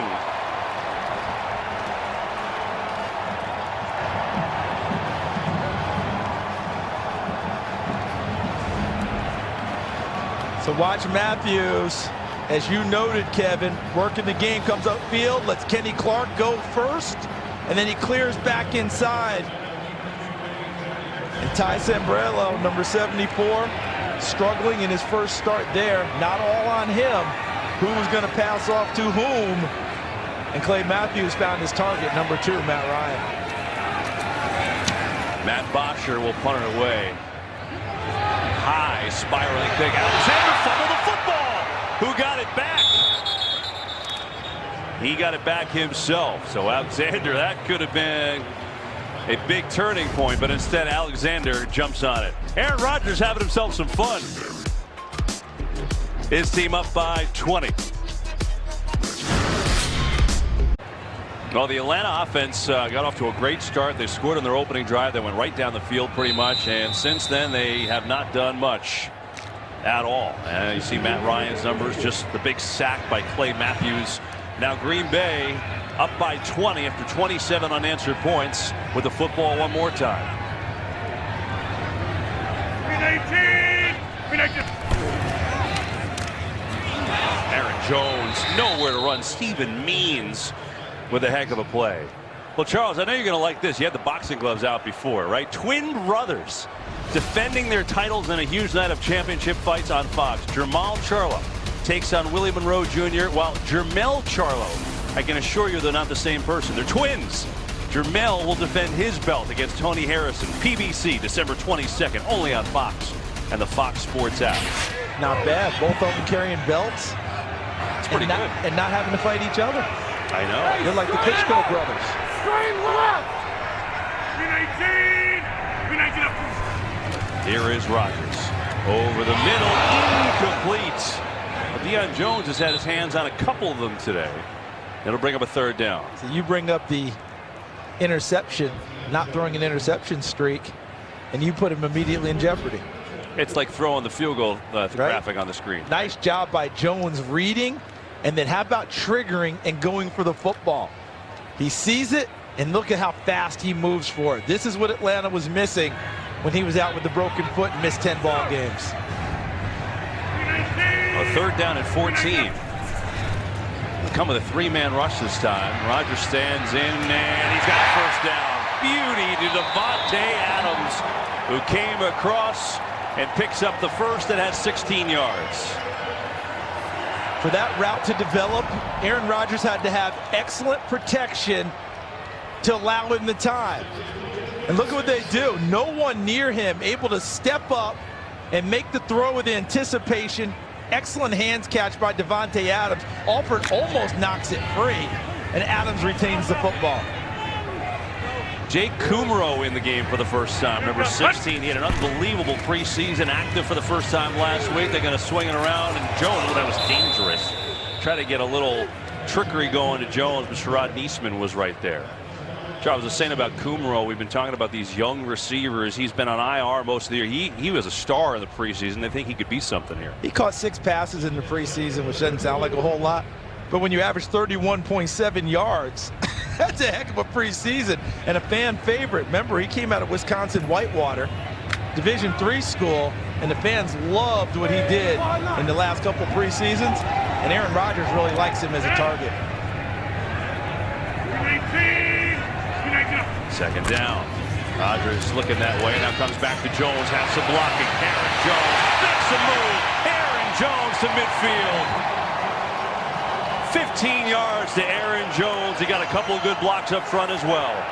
So a screen to the left doesn't work, but they're not daunted. They come back with a screen to the right. Watch Joe Philbin and watch this guy, Aaron Jones. Just steps up, and now out in front, McCray, 64 right here. Look at Lindsley, 63. And then watch Jones with the vision, cutting back inside to allow Lucas Patrick to serve as a little bit of a shield as he gets upfield. One more time, Kevin. Aaron Jones needs to touch the ball more in this Green Bay offense. Always making things happen. Give it to him here on the run. Jones sprinting through. Aaron Jones. As you were saying, Charles Davis, he's electrifying at another Packers first down with 14 yards. And what a nice job there, because not only did the O-line do a nice job, they actually went with a 2-back formation with Jamal Williams, number 30, as a lead blocker. Look at Williams right there helping lead. Nice blocking right there, and then all the way through. And look how he finishes the run against Deion Jones, who was a Pro Bowl middle linebacker last year. Joe Philbin's got me thinking, this head coaching thing is easy. How about first-time play calling as well? Also easy. On first down, they will run it again. Jones tries to reverse field, slips, and not much there. Tack McKinley had the play. Game break time. Let's check in with Carissa Thompson. Thanks, Kevin. Saints looking to get their offense going, trailing 14-3 in Tampa. Play action. Drew Brees finds fullback Zach Line for the 1-yard score. Saints still trailing 14-9. You know, the Bucks beat the Saints the last time they played them, Charles. Season opener. Yep. Outscored them in New Orleans. Everybody thought this was a revenge game. This Tampa Bay team is playing better over the last few weeks of this season. Green 18! Green 19 up! Oh, that cadence works, and there is contact, so they'll blow the play dead. At least I think it was on Atlanta jumping. Encroachment, number 94, defense, 5-yard penalty, still second down. Well, there is the playoff picture. The Saints, they beat the Rams, but a game back, and if they lose, the Rams, they must be licking their chops. They've got a tough game tonight with Chicago, but they've got an easy schedule the rest of the way after that. Saints were trying to get it back to where they're tied with the same number of losses because they own the tiebreaker head-to-head with their win earlier this year in New Orleans. So that is important. How about Seattle and Minnesota going at it Monday night? I'm going to throw this out there, too. It's Jones. Aaron Jones trying to go all the way. Touchdown. Give that man the ball.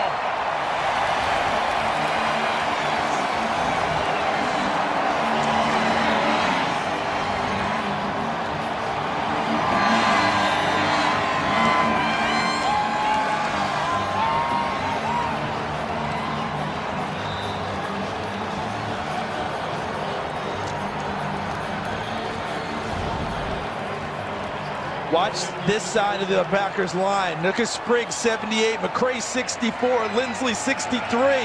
All of them matched up on a defender, and that thing opened up so easily. And Aaron Jones sifted his way and then sprinted his way into the end zone. Look at this. 29 yards on the touchdown run, Aaron Jones. 34 unanswered here for the Packers. 5 straight games with a rushing touchdown for Aaron Jones. You see in the first half, he didn't get it much. Only 3 carries, 7 yards, and Charles basically begged Green Bay to give it to him. They listened to Charles, and he's had success. I think it goes back to something you mentioned early, that starting the game throwing the balls Green Bay did, which was their strategy. Maybe they want Jamal Williams in the ball game for pass protection. But as the game has moved on, giving the ball to Aaron Jones has worked quite well. And he's also caught the ball out of the backfield, too. Hall's going to take it out of the end zone. He gets right around where he would have been anyway. Coming up next, a huge game on America's Game of the Week, as Carson Wentz and the Eagles taking on Dak and Ezekiel Elliott and the Cowboys. It's a showdown for first place in the NFC East. Cowboys won in Philly a couple weeks ago. So the Cowboys win, they could drop the hammer on Philadelphia and the division. But an Eagles win, they're all tied with the same record, and that would change everything. Action on Fox, on the Fox Sports app. Here's what happened the last time Elliott had a monster day. Van Der Esch, a big game and made the game-saving tackle too. Cowboys have won 4 in a row since that game. Here are the Falcons. We're up 7-0 at one point, down 34-7 at this point. And Charles, I think when you talk to Dan Quinn like we did today, and the Falcons are going to go fast here, he did not shy away from their losing streak, right? He told us, I addressed it. There's 2 ways to do it. I addressed it head on. We talked about it a lot.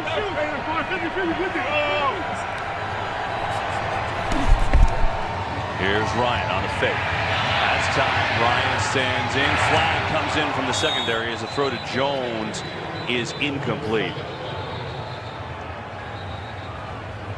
But I'm curious, Dan Quinn, his thinking right now about what he's seeing. Pass. Holding, number 37, defense, 5-yard penalty, automatic first down. And before we get to Dan Quinn, it's interesting. We talked about the boxing gloves at the half about holding.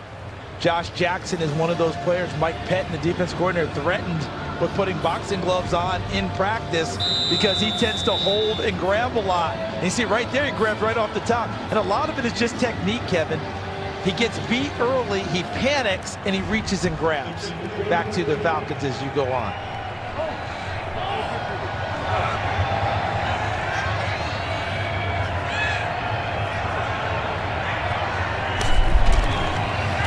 Pressure on that to get rid of it, incomplete.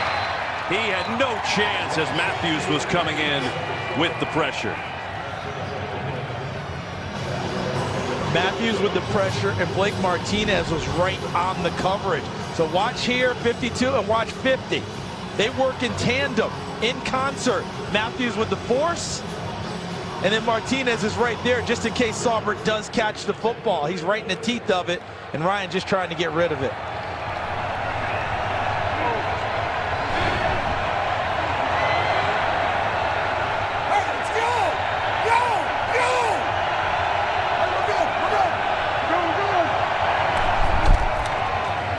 They'll run it up to the 40 is Ito Smith. But getting back to Atlanta, Dan Quinn said, look, I called out 10 or 12 leaders in the room. So how does he react to this? That's going to be a difficult one because he told them, this is what I'm seeking, guys. Leadership from you as a team, a much better turnover margin. That hasn't been the case today. And relentless on and off-field effort. I don't know how he's going to grade that with the score being what it is. But the other part is, with this offense struggling so much, we haven't seen Julio Jones make a play in a long time. Haven't been able to get the ball to their #1 guy. Julio Jones hasn't had a catch since the first quarter when he had 4 of them for 69 yards. That's him in motion. 3rd and 4. Ryan back. He's trying to change that. Sanu makes a catch and then makes a great move. 1st down and more. Mohamed Sanu down near the 32, but a penalty all the way back near the quarterback here. Clay Matthews is saying, hey, that's coming back. He believes he drew a holding call. Holding, number 70, offense, 10-yard penalty, still 3rd down. And even more important, Kevin, who did he draw it off of? Pretty funny. That would be Clay Matthews' cousin, Jake Matthews. Boy, they'll be having a lot to talk about during the holidays and the next family get-together, won't they? You know, Mike Pettin was talking to us about Clay Matthews, and he said, you know, I give him a lot of credit. I know it's been a frustrating year for him because, quite honestly, I haven't let him rush the passer as much. I've dropped him back to help us cover up for the deficiencies in the back end, and he's been great about it. But he's obviously had an impact in this second half, rushing the passer. Doing it again. So is everybody else. Ryan's going to take advantage. He's got Julio Jones deep, and he can't get there. Incomplete. He had a step on Jair Alexander, but Jones could not catch up to it, and Atlanta will have to punt it away. I see Jair Alexander taking in the crowd noise and feeling like this imagination, but if this ball's well thrown, he's beat. I mean, you know, I understand being excited. I get it. You're a rookie. You're happy. Your team's doing well. But if that ball's thrown in the right spot, Julio Jones is sprinting for the end zone.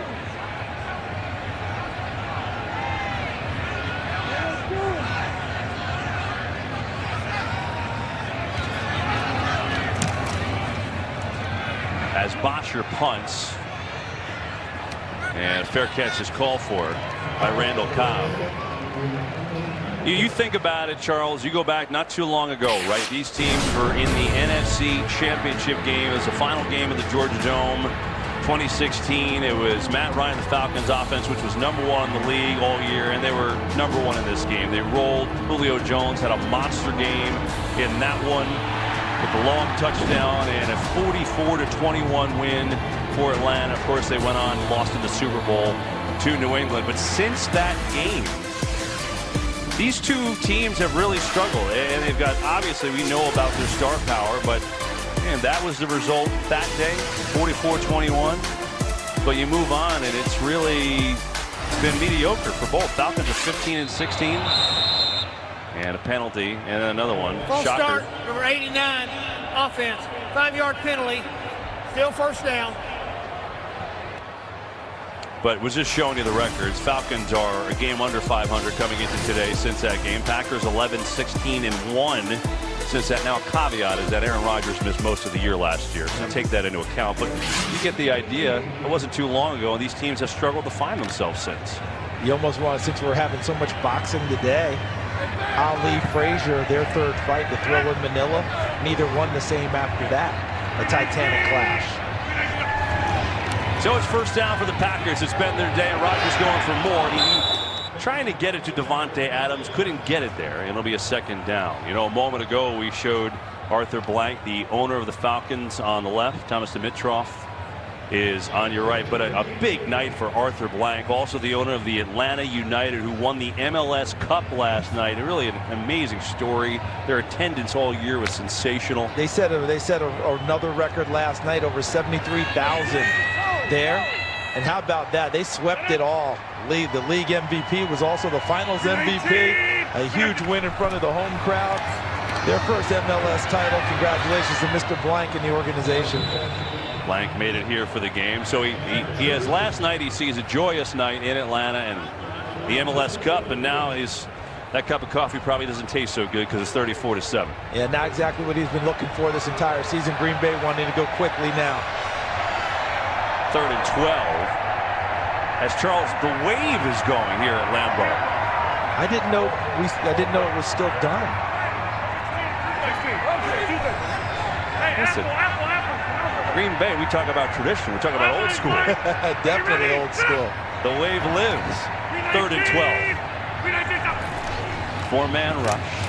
Rodgers has time. Going to throw incomplete. He wanted a penalty on Adams, who was looking for one but did not get one. Oliver on the coverage, and instead Green Bay will punt it away. Quinn liking the effort there. There it is. You know, the wave started on the West Coast, you know. It's a Pac-12 thing before it moved across the rest of the country. I believe University of Washington. I think it's important to realize that here at Lambeau, you sit on the metal bleachers. You don't mind getting up. And your backside gets a little cold when it's 20 degrees out. Wave's a good thing. I think it's very functional. J.K. Scott will punt it away. Love it, having some fun at Lambeau as the Falcons will take over down 34-7, and we'll be right back 30 seconds after this message. One of my favorite shows, Charles. Seth MacFarlane, great first season. Can't wait for season number 2 as we look at Matt Ryan. Got off to a red hot start, and he and the offense have been quiet since.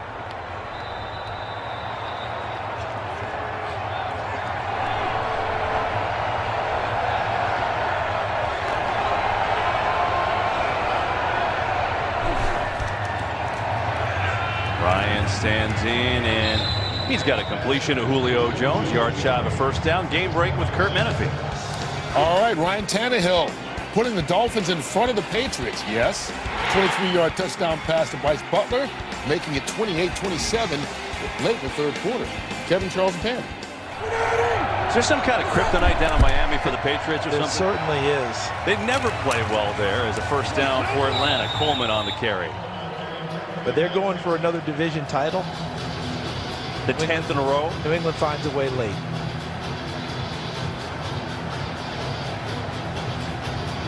By the way, looking around the scoreboard, the Bucs still beating the Saints by 3. The Giants are up on the Redskins by 40. 40. Did you say 40? 4-0. And Washington has not scored.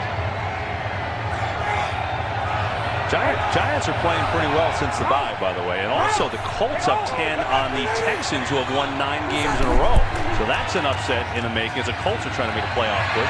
Here's Ryan. Eric Salbert, the third tight end, makes the catch into Green Bay territory with a minute and a half to go in the third quarter. A nice big arm there by Blake Martinez in the open field. Salbert had a chance for a one-on-one move after the catch, and he got just enough of his foot to knock him to the ground. Hughes came next. Eagles, Cowboys on Fox. In the NFC East, Cowboys can really take control of the division. They already beat Philadelphia. If the Eagles win, those teams are tied. Trying to throw again. Far side again. Salbert again. First down. Eric Salbert had 3 catches all year, has 2 in a row here in Green Bay. Yeah, they like his potential. He came out of Drake They call him a move tight end. The guy who can move all over the place, can run routes in open space. Just 30 offensive snaps in 2017. Continues to get more and more playing time. Ito Smith in the game at tailback. They'll run it to Smith. Cutting back. Ito Smith. Good. Ooh. Ito Smith inside the 30. It's a first down. And a penalty comes at the end of the play. Getting sick of saying that today.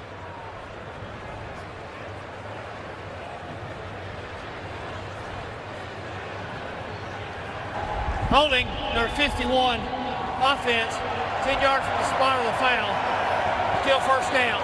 That's a second on Alex Mack today, who's one of the better centers in football. You're not going to get that very often. We talked to the Packers defense coordinator Mike Pettin, who coached him in Cleveland. He said Alex Mack is the best center in the NFL. So with all the offensive line issues that Atlanta's had this year, he is not one of them. But his second holding call in this one today. By the way, Ben Garland is in at right guard. He had been the starter till last week. Zane Beadles started. But Beadles is now out. Garland is in. Garland's been in a few times in the jumbo package, but now in every play. Ryan the throw over the middle. And it's incomplete. He's trying to get it to Hooper. Jackson. Josh Jackson, another one of these young secondary guys for Green Bay. 6-foot defensive back. There's Mike Pettin. Back in coaching, his defensive coordinator. I think he's really enjoyed being back teaching and coaching again. Being a head coach is everyone's dream, but you don't usually get that on the field coaching day in, day out, the camaraderie in the meeting rooms. What did he liken it to? It was like being a teacher and getting promoted to principal, and now you got all the administrative paperwork and none of the fun with the people. Second down, they will run it. Smith makes another good move and is close to another Atlanta first down. Will be a little bit shy, and that'll take us to the end of the quarter. A lot of Go Pack Go here today. Packers 34, Falcons 7, end of 3 from Lambeau.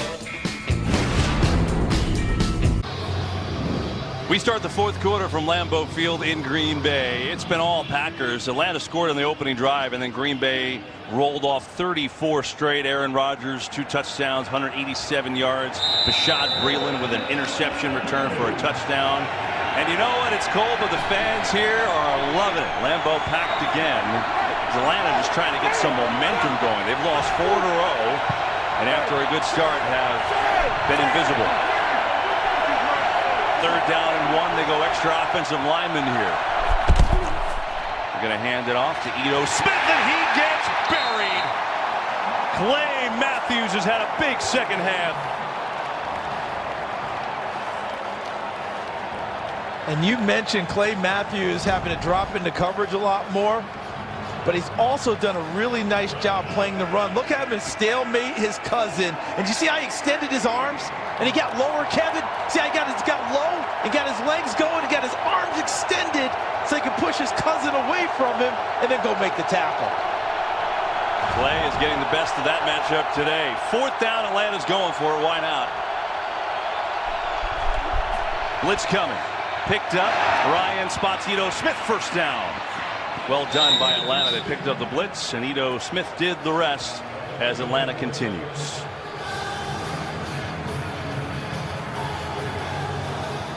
He's given him a little bit of a spark, hasn't he? Ito Smith, number 25. And you know, by now everyone knows he was nicknamed Ito because of Judge Lance Ito. His 4-year-old cousin saw him and said he looked like that as a baby. Turned out Judge Lance Ito was quite an athlete too in high school. He was actually the athlete of the year in his high school. Tennis player. Here is Sanu. Only Charles Davis would dig up the stats on Lance Ito's athletic prowess. The judge. I mean, you are unbelievable. You know, I did a little bit of reading. You know, it's interesting, though, because Ito would have never saw the field this year if Devontae Freeman was healthy. Let's face it. Freeman's been out all year. Falcons get it into the end zone to Julio Jones for the touchdown. Second on the game for Julio. And that's part of the learning experience for Jair Alexander's having a very nice rookie season. Look at the cushion he gives him. And then he backs off just enough for space. And when you're going to go for the football, if you don't come up with it, Secretary's just going to take it and turn upfield into the end zone. He did a nice job, too much cushion, but he did a nice job initially not backing off. And then when he took that one drop step, that was just enough space to fit that ball in. Extra point, doinks off and through for Matt Bryant. And so the Falcons have their first point since the opening drive touchdown. Both of those have gone to Julio Jones. This one from 12 yards out, but it's still Green Bay by 20. Well, Julio Jones likes playing at Lambeau. He's only done it twice. First time was pretty good, Charles. 259 receiving yards and a touchdown. That was back in 2014. Today he was quiet for the middle of the game, but still his first 2-touchdown game of the year. And he could have had another one. He was wide open on a deep ball, but Matt Ryan couldn't connect with him. And so Julio Jones doing his part, but the Falcons still down by 20.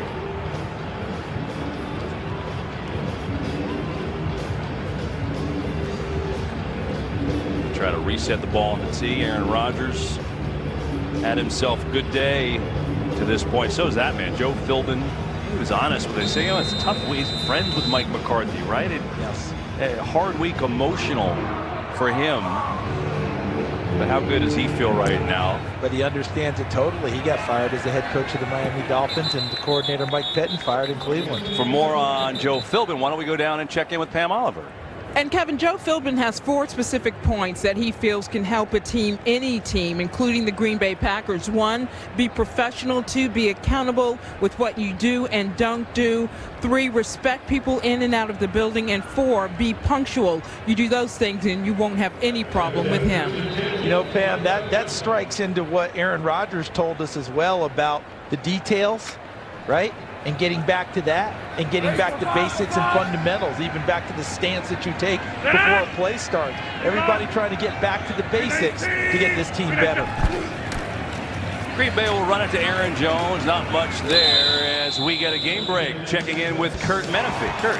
On 4th and goal, Drew Brees. We've seen that before. Just jumps up, sticks it over. That's the first time not only have the Saints led today at Tampa, but it's their first lead since week 12 against the Falcons. Kevin? So New Orleans back in front on the 4th and goal. We'll keep tabs of that game. Thanks, Kurt. Appreciate that. 2nd down and 9 for Green Bay. 13 minutes to go from Lambeau. 319! 319!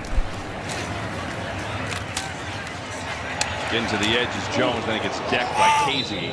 Charles, more on Philbin. You know, you talked about it. He got fired in Miami, right? Did not go well there. He was here in Green Bay, and off their performance, he got hired there. You know, Pam asked him, "Hey, you want this job, don't you?" He wouldn't go there. No, he would not. All he talked about was what has to happen right now, right here. And I'm quite sure because, as he told us, I've been in that spot before getting fired. It's 2 things. 1, the focus has to be on this team and getting better immediately. And 2, his friend just got fired. Yeah. Last thing he wants to do is be out there campaigning and lobbying for a job that his friend just had to vacate. Here we go. 319! 319! As Rodgers tried to get the Falcons to jump there and instead calls timeout. Well, you talked about his friend. That is Mike McCarthy. In his 13th year, got let go after the game against Arizona. Look, this guy had a tremendous run here, right? I mean, there's a street named after him in Green Bay. You see what he's done, 8 straight playoffs. Obviously, they won a Super Bowl. Some amazing things, but, you know, when you don't perform, this is a performance league. And, you know, Charles, there's a lot of talk about, you know, how could they let him go middle of the season type thing. But, you know, in a way, I think it kind of worked out well with him getting to come back and talk to the team and really kind of have I thought, almost a fitting finish. Yeah, and I just didn't think that, you know, the same rules apply in terms of letting him have his dignity of whatever. Could you imagine 4 weeks of, hey, Mike, what's going to happen at the end of the season? Hey, Mike, your team's not playing real well. I think it's probably best for the team and for Mike, if they were going to do it eventually, that they did it immediately. Oh, big play to Devontae Adams. Flag 2. Adams into Falcon territory, down inside the 40. We'll see with the penalty, which was on the total opposite side of the field. Atlanta is saying it should go back the other way, but we'll see. I think it is going to go that way.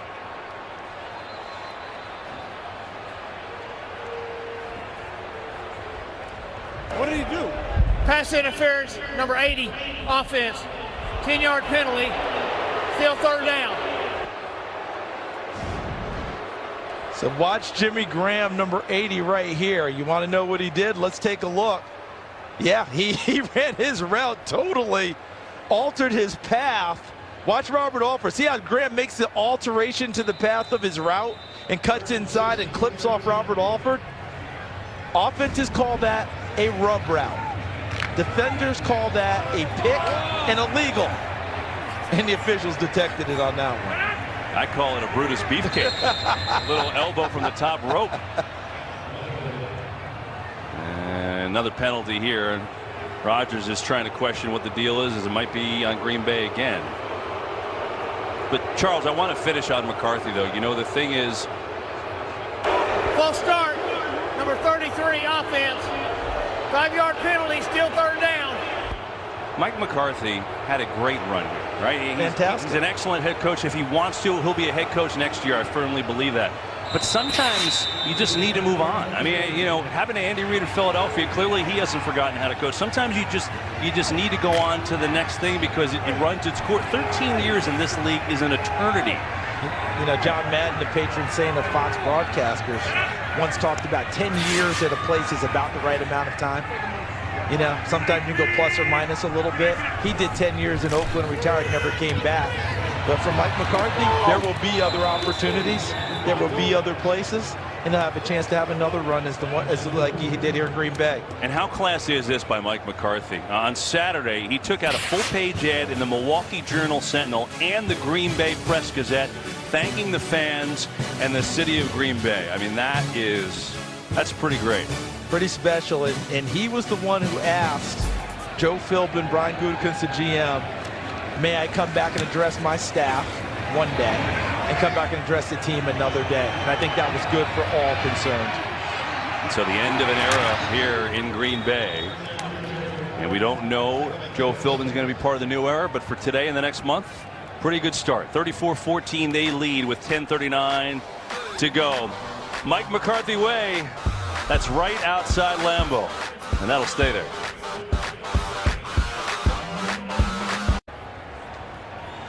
Julio Jones leads the NFL in receiving. Another year, over 1,400 yards, now 92 catches.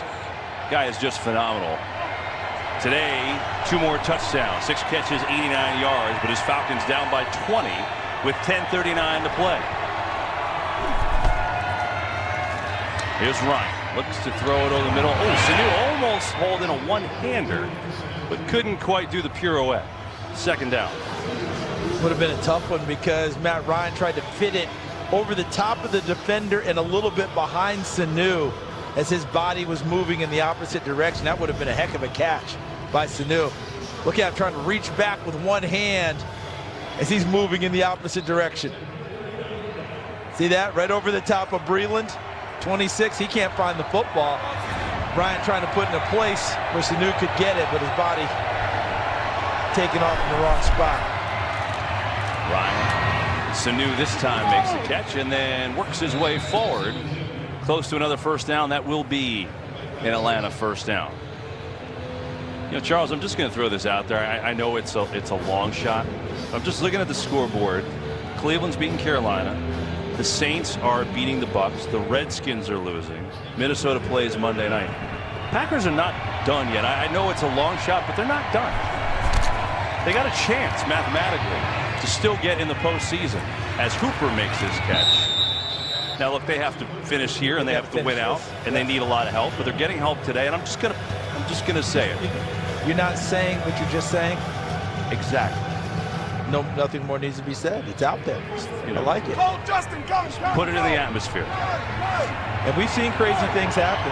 Remember Rex Ryan going to the podium with the Jets saying we're out of the playoffs and finding out he's not, and then ended up advancing to the AFC Championship game in the same year.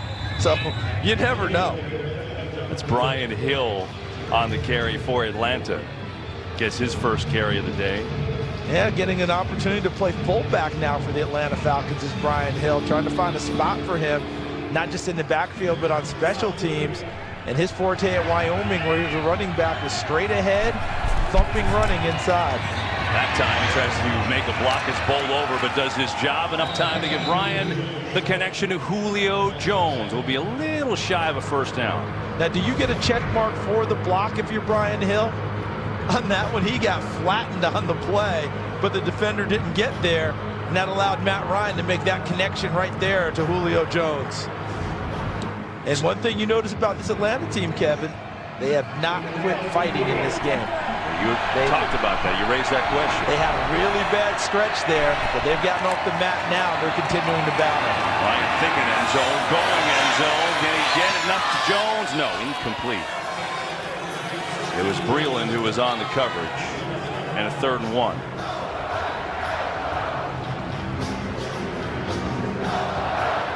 Most consecutive seasons with 1,400+ receiving yards. Julio Jones now has 5. That's the most ever. And you know, in each of those 1,400-yard seasons, he's caught over 80 passes in each one of them. Pretty good list right there. Falcons made that trade. They traded all those picks to move up and get him. Oh, that's a crazy move, some said. Not some. No. Most. That has been worth every penny. 3rd and 1, and the whistle blows. There's no play. Atlanta may have moved here. False start, number 83, offense. 5-yard penalty, still 3rd down. Russell Gage with a rare appearance on offense. He only has 2 catches on the year. And so it'll be a 3rd and 6 now.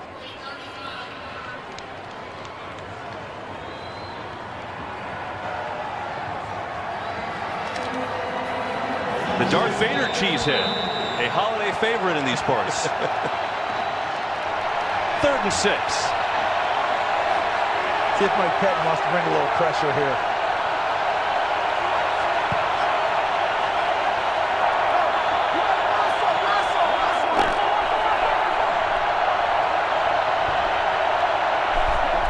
Here it comes.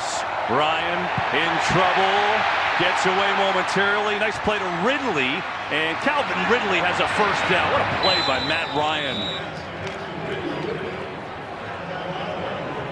That was tremendous. Green Bay showed their hand early, had a chance to get out of the blitz, stayed with it, and then Matt Ryan, not known for his mobility, but I think as his career has gone on, I think that Kyle Shanahan influence has really kicked in. His mobility has increased, and he kept that play alive and picked up the 1st down with the throw to Ridley. Ryan the throw, pressure again, gets it over the middle for a gain of 9. That's Hooper, the tight end. Matt Ryan.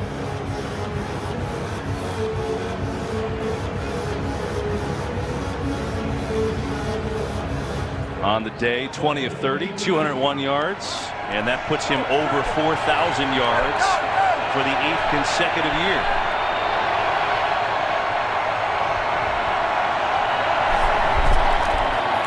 Ryan throws, complete inside the 10 to Hardy. That's a 1st down for the Falcons. Another game break. Let's check in again with Kurt Menefee. Well, a game that's huge in the AFC playoff picture, Lamar Jackson and the Ravens. That's his 2nd touchdown pass of the game, completing it to John Brown. 9-yard score. They lead it by a touchdown inside the 2-minute warning at the currently #1 seeded Chiefs. Kevin, Charles, and Pam. And the Patriots are now leading the Dolphins by 2. So, things getting interesting for that home field battle in the AFC. A lot going on. And remember, the Chiefs and Chargers take on each other next week. On 1st and goal, here's Ryan. Going to swing it out, and it's incomplete to Hardy. And a 2nd down and goal. But how about the Baltimore Ravens? Joe Flacco gets hurt, and Lamar Jackson. I don't know what their offenses look like today, but they're essentially running the ball 75% of the time, and they could be 4-0 if they win today with him. It's darn near single wing. All right, with Lamar Jackson at quarterback, and they are making it work. He's getting 15 to 20 carries a game like he's a tailback, and it's working very well for them. I don't know that that's sustainable over time, but in the short term, it's like when Tim Tebow ran the Broncos into the playoffs that one year. Yeah. Julio Jones, top of your screen against Jair Alexander. Instead, the ball is loose. Snap issues, and I think the Packers recovered. Did they get it? They did. Green Bay football.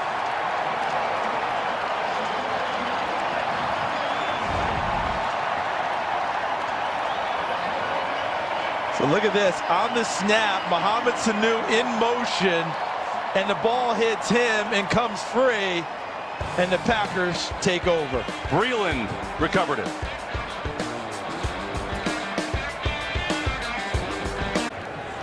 Matt Ryan upset.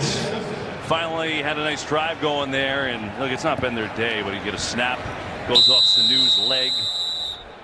That whole drive, you were pointing out records that they were setting. 8th straight 4,000 yards for Matt Ryan. Julio Jones over 1,400 yards.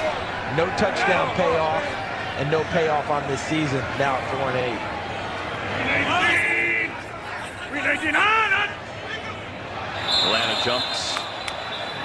Rodgers had that cadence working earlier. I think he may have gotten another one. Did you see Bakhtiari jump to make sure that the call was made? Neutral zone infraction, number 56 defense. 5-yard penalty, still first down. He's so good with that. He told us he practices it. I mean, it's not by accident. But didn't he tell us when we came earlier this year he has like 9 different cadences that he works on and incorporates throughout a ball game? So there's not just, you know, him jumping out there. There's an art to it, and transmitted to the team to be prepared for which cadence he wants to operate with. 319. 319 to Haaland. 58. Here's Aaron Jones across the 15-yard line.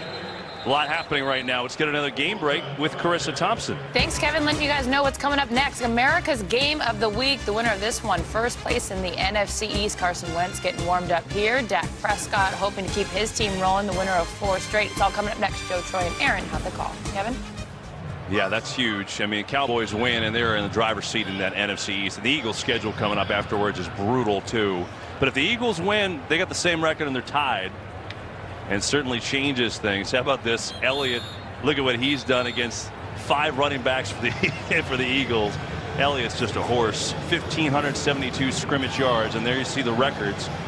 Dallas won in Philly a couple weeks ago. That started a Cowboys 4-game win streak. The Redskins are getting hammered by the Giants. They're about to be 6-7, and then let's face it, they're done. They're on their 3rd quarterback now. Giants moving to 5-8, trying to get and finish up the season with an 8-8 record. They're playing better. And no Odell Beckham Jr. today either. 319. 319. Jones. Grady Jarrett makes sure he doesn't go anywhere. And a timeout by Atlanta. They call their second with 6.5 minutes to go here from Lambeau. So here are the remaining schedules. Cowboys will be at the Colts next week. Charles, we will be there. Looking forward to that. Colts are up by 10 on the Texans, who have won 9 in a row today. And then they've got the Bucks and the Giants. The Eagles' schedule is much more difficult. But they want to give themselves a chance. Here it is. Rams, Texans. Yeah, at the Rams, home against Houston, at Washington to finish things off.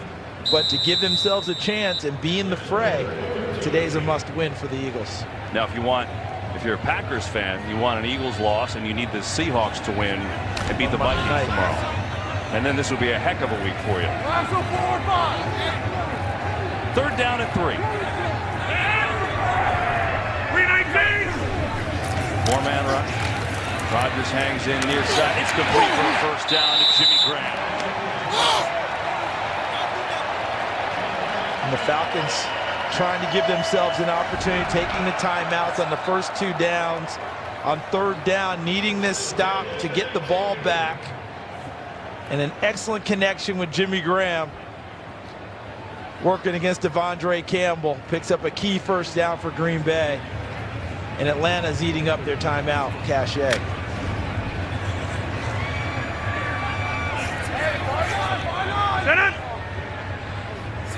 319. 319. 258. 258. Jones works his way for 3. See, now I feel like you talked about those 9 different cadences for Aaron. Now I feel like he's really going through it. You know, when you're up 34-14, you're going to eat up clock. Take a look at the play clock, and let's see how savvy this quarterback is, right? When are they going to snap the football as he takes it down? Now with this lead. And hey, why not? If you got 9 different cadences, what's the fun in having them if you don't take them out for a spin every now and then? But he does like 319. I hear that a lot. Flip. Triple. 319. 319. Now the quick one. Here's Jones. Cut back. Nice one. Aaron Jones. Man, he is so quick on the cutbacks. And another Packer first down. I'm going to have to ask him one day, are those his lucky numbers? Because when you watch games and hear it, that's one of his favorite numbers to bark, the combo of numbers to bark out. But what he really likes is handing it to number 33 and watch the vision and the cut. He saw the hole back there and immediately right foot in the ground, changes direction and gets upfield. 15 carries, 74 yards for Aaron Jones. And all but 3 of those in this second half. 58. 58. Run it again, and that time has nowhere to go. Terrell McClain got a good push. Sorry, Charles. No, go ahead. No, but he took it down to 3 seconds on the play clock. So he's well aware of what they're doing. Look at Aaron Jones's day, over 100 yards from scrimmage again. And I have to admit, when he runs the football, when I look at his yardage total at the end, it always seems less than what I thought he produced on the field, right? He had that big run for the touchdown. It always feels like he had more. So I said before the game, 20 carries. You said that Joe Philbin told us 20-plus touches. 19 touches on the game. You know, I think Rodgers' cadence may have gotten his own guys. 78, offense. 5-yard penalty, still second down. It never happens. That's on Spriggs, the backup who's playing today with Balaga out. You think he's gone to Aaron and said, is that cadence 4 or was that cadence 7? Which one are we using? And Joe Philbin really getting into this play calling, but still has not mastered the art of deception in play calling because the play sheet stays down and doesn't come up and cover it. Like all the cool play callers in the league. All right, give me Twins right, 37, with it covered. Are there people on the other sideline that are reading lips, do you think? Listen, in this league, I don't doubt anything in trying to steal, and that's where the helmet has helped them without the stealing signs. Remember the old days? Oh, of course. There's Aaron Jones up across the 28-yard line with 3:30 to go. And the Falcons use their final timeout here, trying to stay in this game. It is a 3-score game at this point for Atlanta, so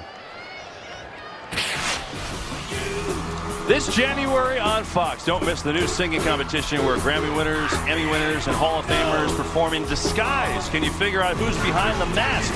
Nick Cannon hosts The Masked Singer, premiering January 2nd on Fox.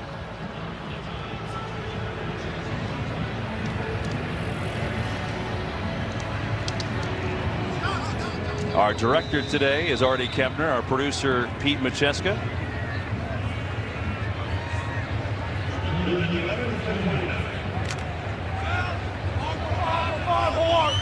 It's 72 degrees and warm in the remote truck, Charles.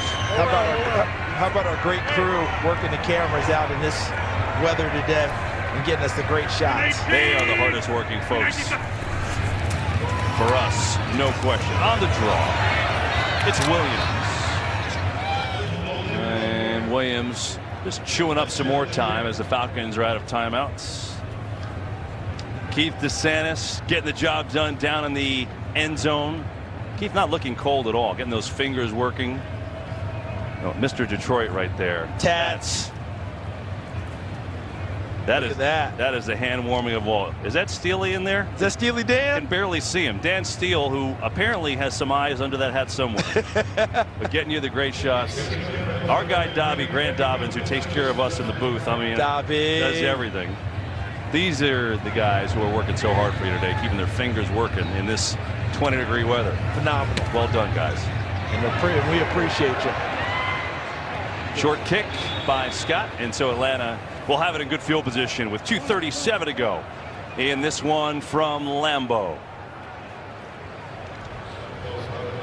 Don't forget Steve Zajac back there. Hey, hey. Now Steve tried to come in the booth a little earlier to get warm, but Steve, it's not warm in the booth. He's like, what is this? He quickly backtracked and got and got out.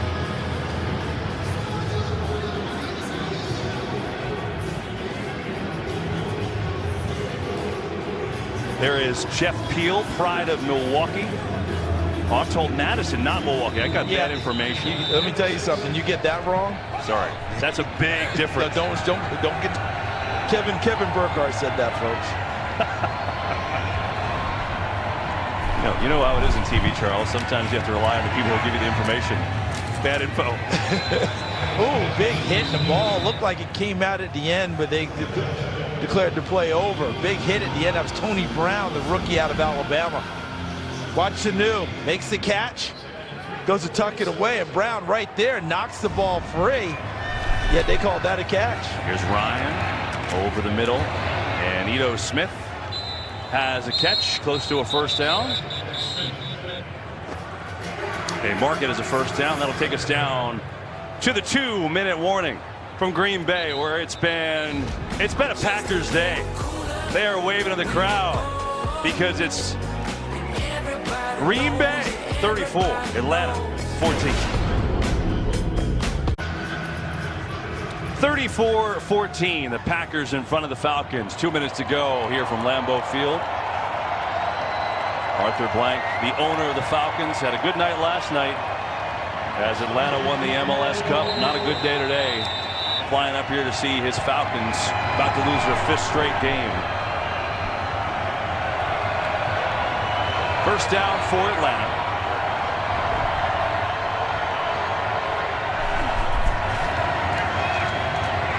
Ryan complete to Hooper near an Atlanta first down. Charles, a couple other thanks wanted to give. A special thanks to our truck engineers, Scott Fussy, James Picarillo. They have worked so hard this season, and we are switching up our trucks today. That's a term that most of you have no clue what we're talking about. But let me tell you, these guys are here well before and well after we are here. And it wouldn't be here without them. As an injury as it is Hooper who made that catch, who's down. Thank you guys very, very much for tremendous season, tremendous work. They tend to Hooper, who's had a breakout year, hasn't he? Yeah, he's averaged 5 catches a game. It's 4th best among tight ends in the league. The next step for him, yards per catch. Came into the game somewhere around 8 yards a catch. He has the capabilities of being a double-digit guy. While we have this moment, they're tending to Austin Hooper. Let's get another game break with Carissa Thompson. Thanks so much, Kevin. So Chiefs trailing 24-17 late in the 4th and 3. Patrick Mahomes continues his quest. Next running back, Damian Williams. We are all tied up at 24 and headed to overtime. Wow, that's a heck of a game, huh? That young man. Incredible. Whatever hurdle they've thrown at him this year, talk about Patrick Mahomes, he's pretty much jumped over it, hasn't he?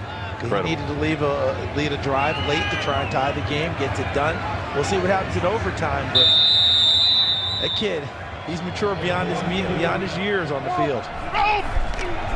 As Hooper limps off and the ball is tipped. Alexander came on the blitz, got a piece. It'll bring up a 3rd down and 1.